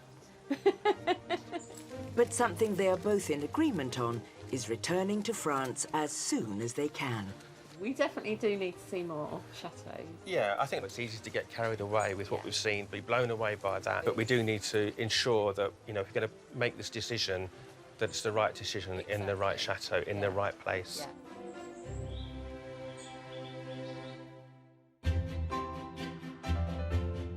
Back in Bordeaux at Chateau Lagos, Anna and Edward are hosting their first wedding of the season.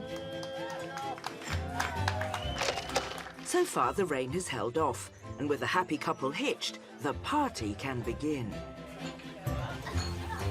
And thankfully, Anna's switched-out champagne glasses are creating the desired effect. I am very pleased the champagne fountain worked perfectly, and it didn't just crumble down and fell like it was pretty much going to happen before. That was a good call to change it at the last possible minute. The guests are being treated to a sumptuous 5-course meal. And Anna and Edward are getting it out quickly. After heavy rain this morning, and with more predicted later, they don't want to take any chances. That's the part that I can't control, and that is the most annoying part. Let me just make sure she's all right. Are you all right or not? But for now, the problem of all things seems to be the sun. How's that? Is that a bit better? The sun is coming from over there, so it just a few chairs that are in the sun. So we keep on moving the parasols. It's back and forth, back and forth. But at least the sun is shining. You just move forward. He was just being awkward. Just making it look silly. No, are you all right there? Yeah, good. All right. And the sun will start going down soon, so all those will take care of you too. As the sun begins to set, the lights go on and the celebrations move to the lower terrace. But with another storm forecast for this evening, Anna and Edward want to bring forward the firework display, which is normally the grand finale of the night. We've just about made the first dance before the heavens start to open. It's just about dark enough to start doing fireworks, so fingers crossed. Bruno? The hosts have been careful not to let their weather worries spoil the mood for newlyweds Louise and Sam. Been better than we could ever imagine. It's been unreal, hasn't it? Yeah, the wedding has surpassed all expectations. It's like a fairy tale, isn't it? It is like a fairy tale. It's surreal. It's surreal. It's been the best thing to ever happen, yeah. Yeah. High praise indeed. And now the sky is dark enough, the big day can go out with a bang.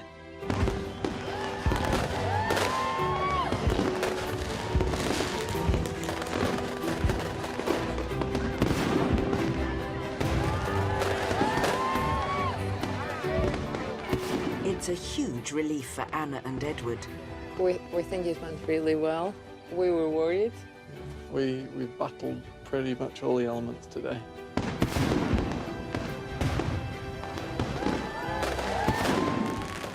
Now Edward has just one more romantic moment to pull off, and it's not for the bride and groom.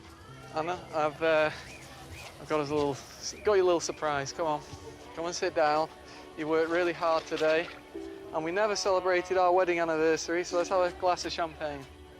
It might be a few days late, but with 30 weddings a year, it's a wonder they find any time for themselves at all. Sadly, that looming storm isn't going to let them savour the moment. No rest for the wicked. We're going to have to go and close all the shutters. Just going to chuck it down. Quickly, grab your glass.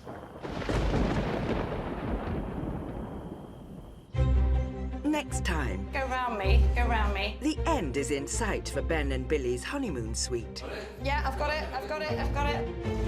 Familiar faces grapple with a new challenge. I'm gonna get it straight. And new faces tackle an enormous project. I hate this, you know I hate this.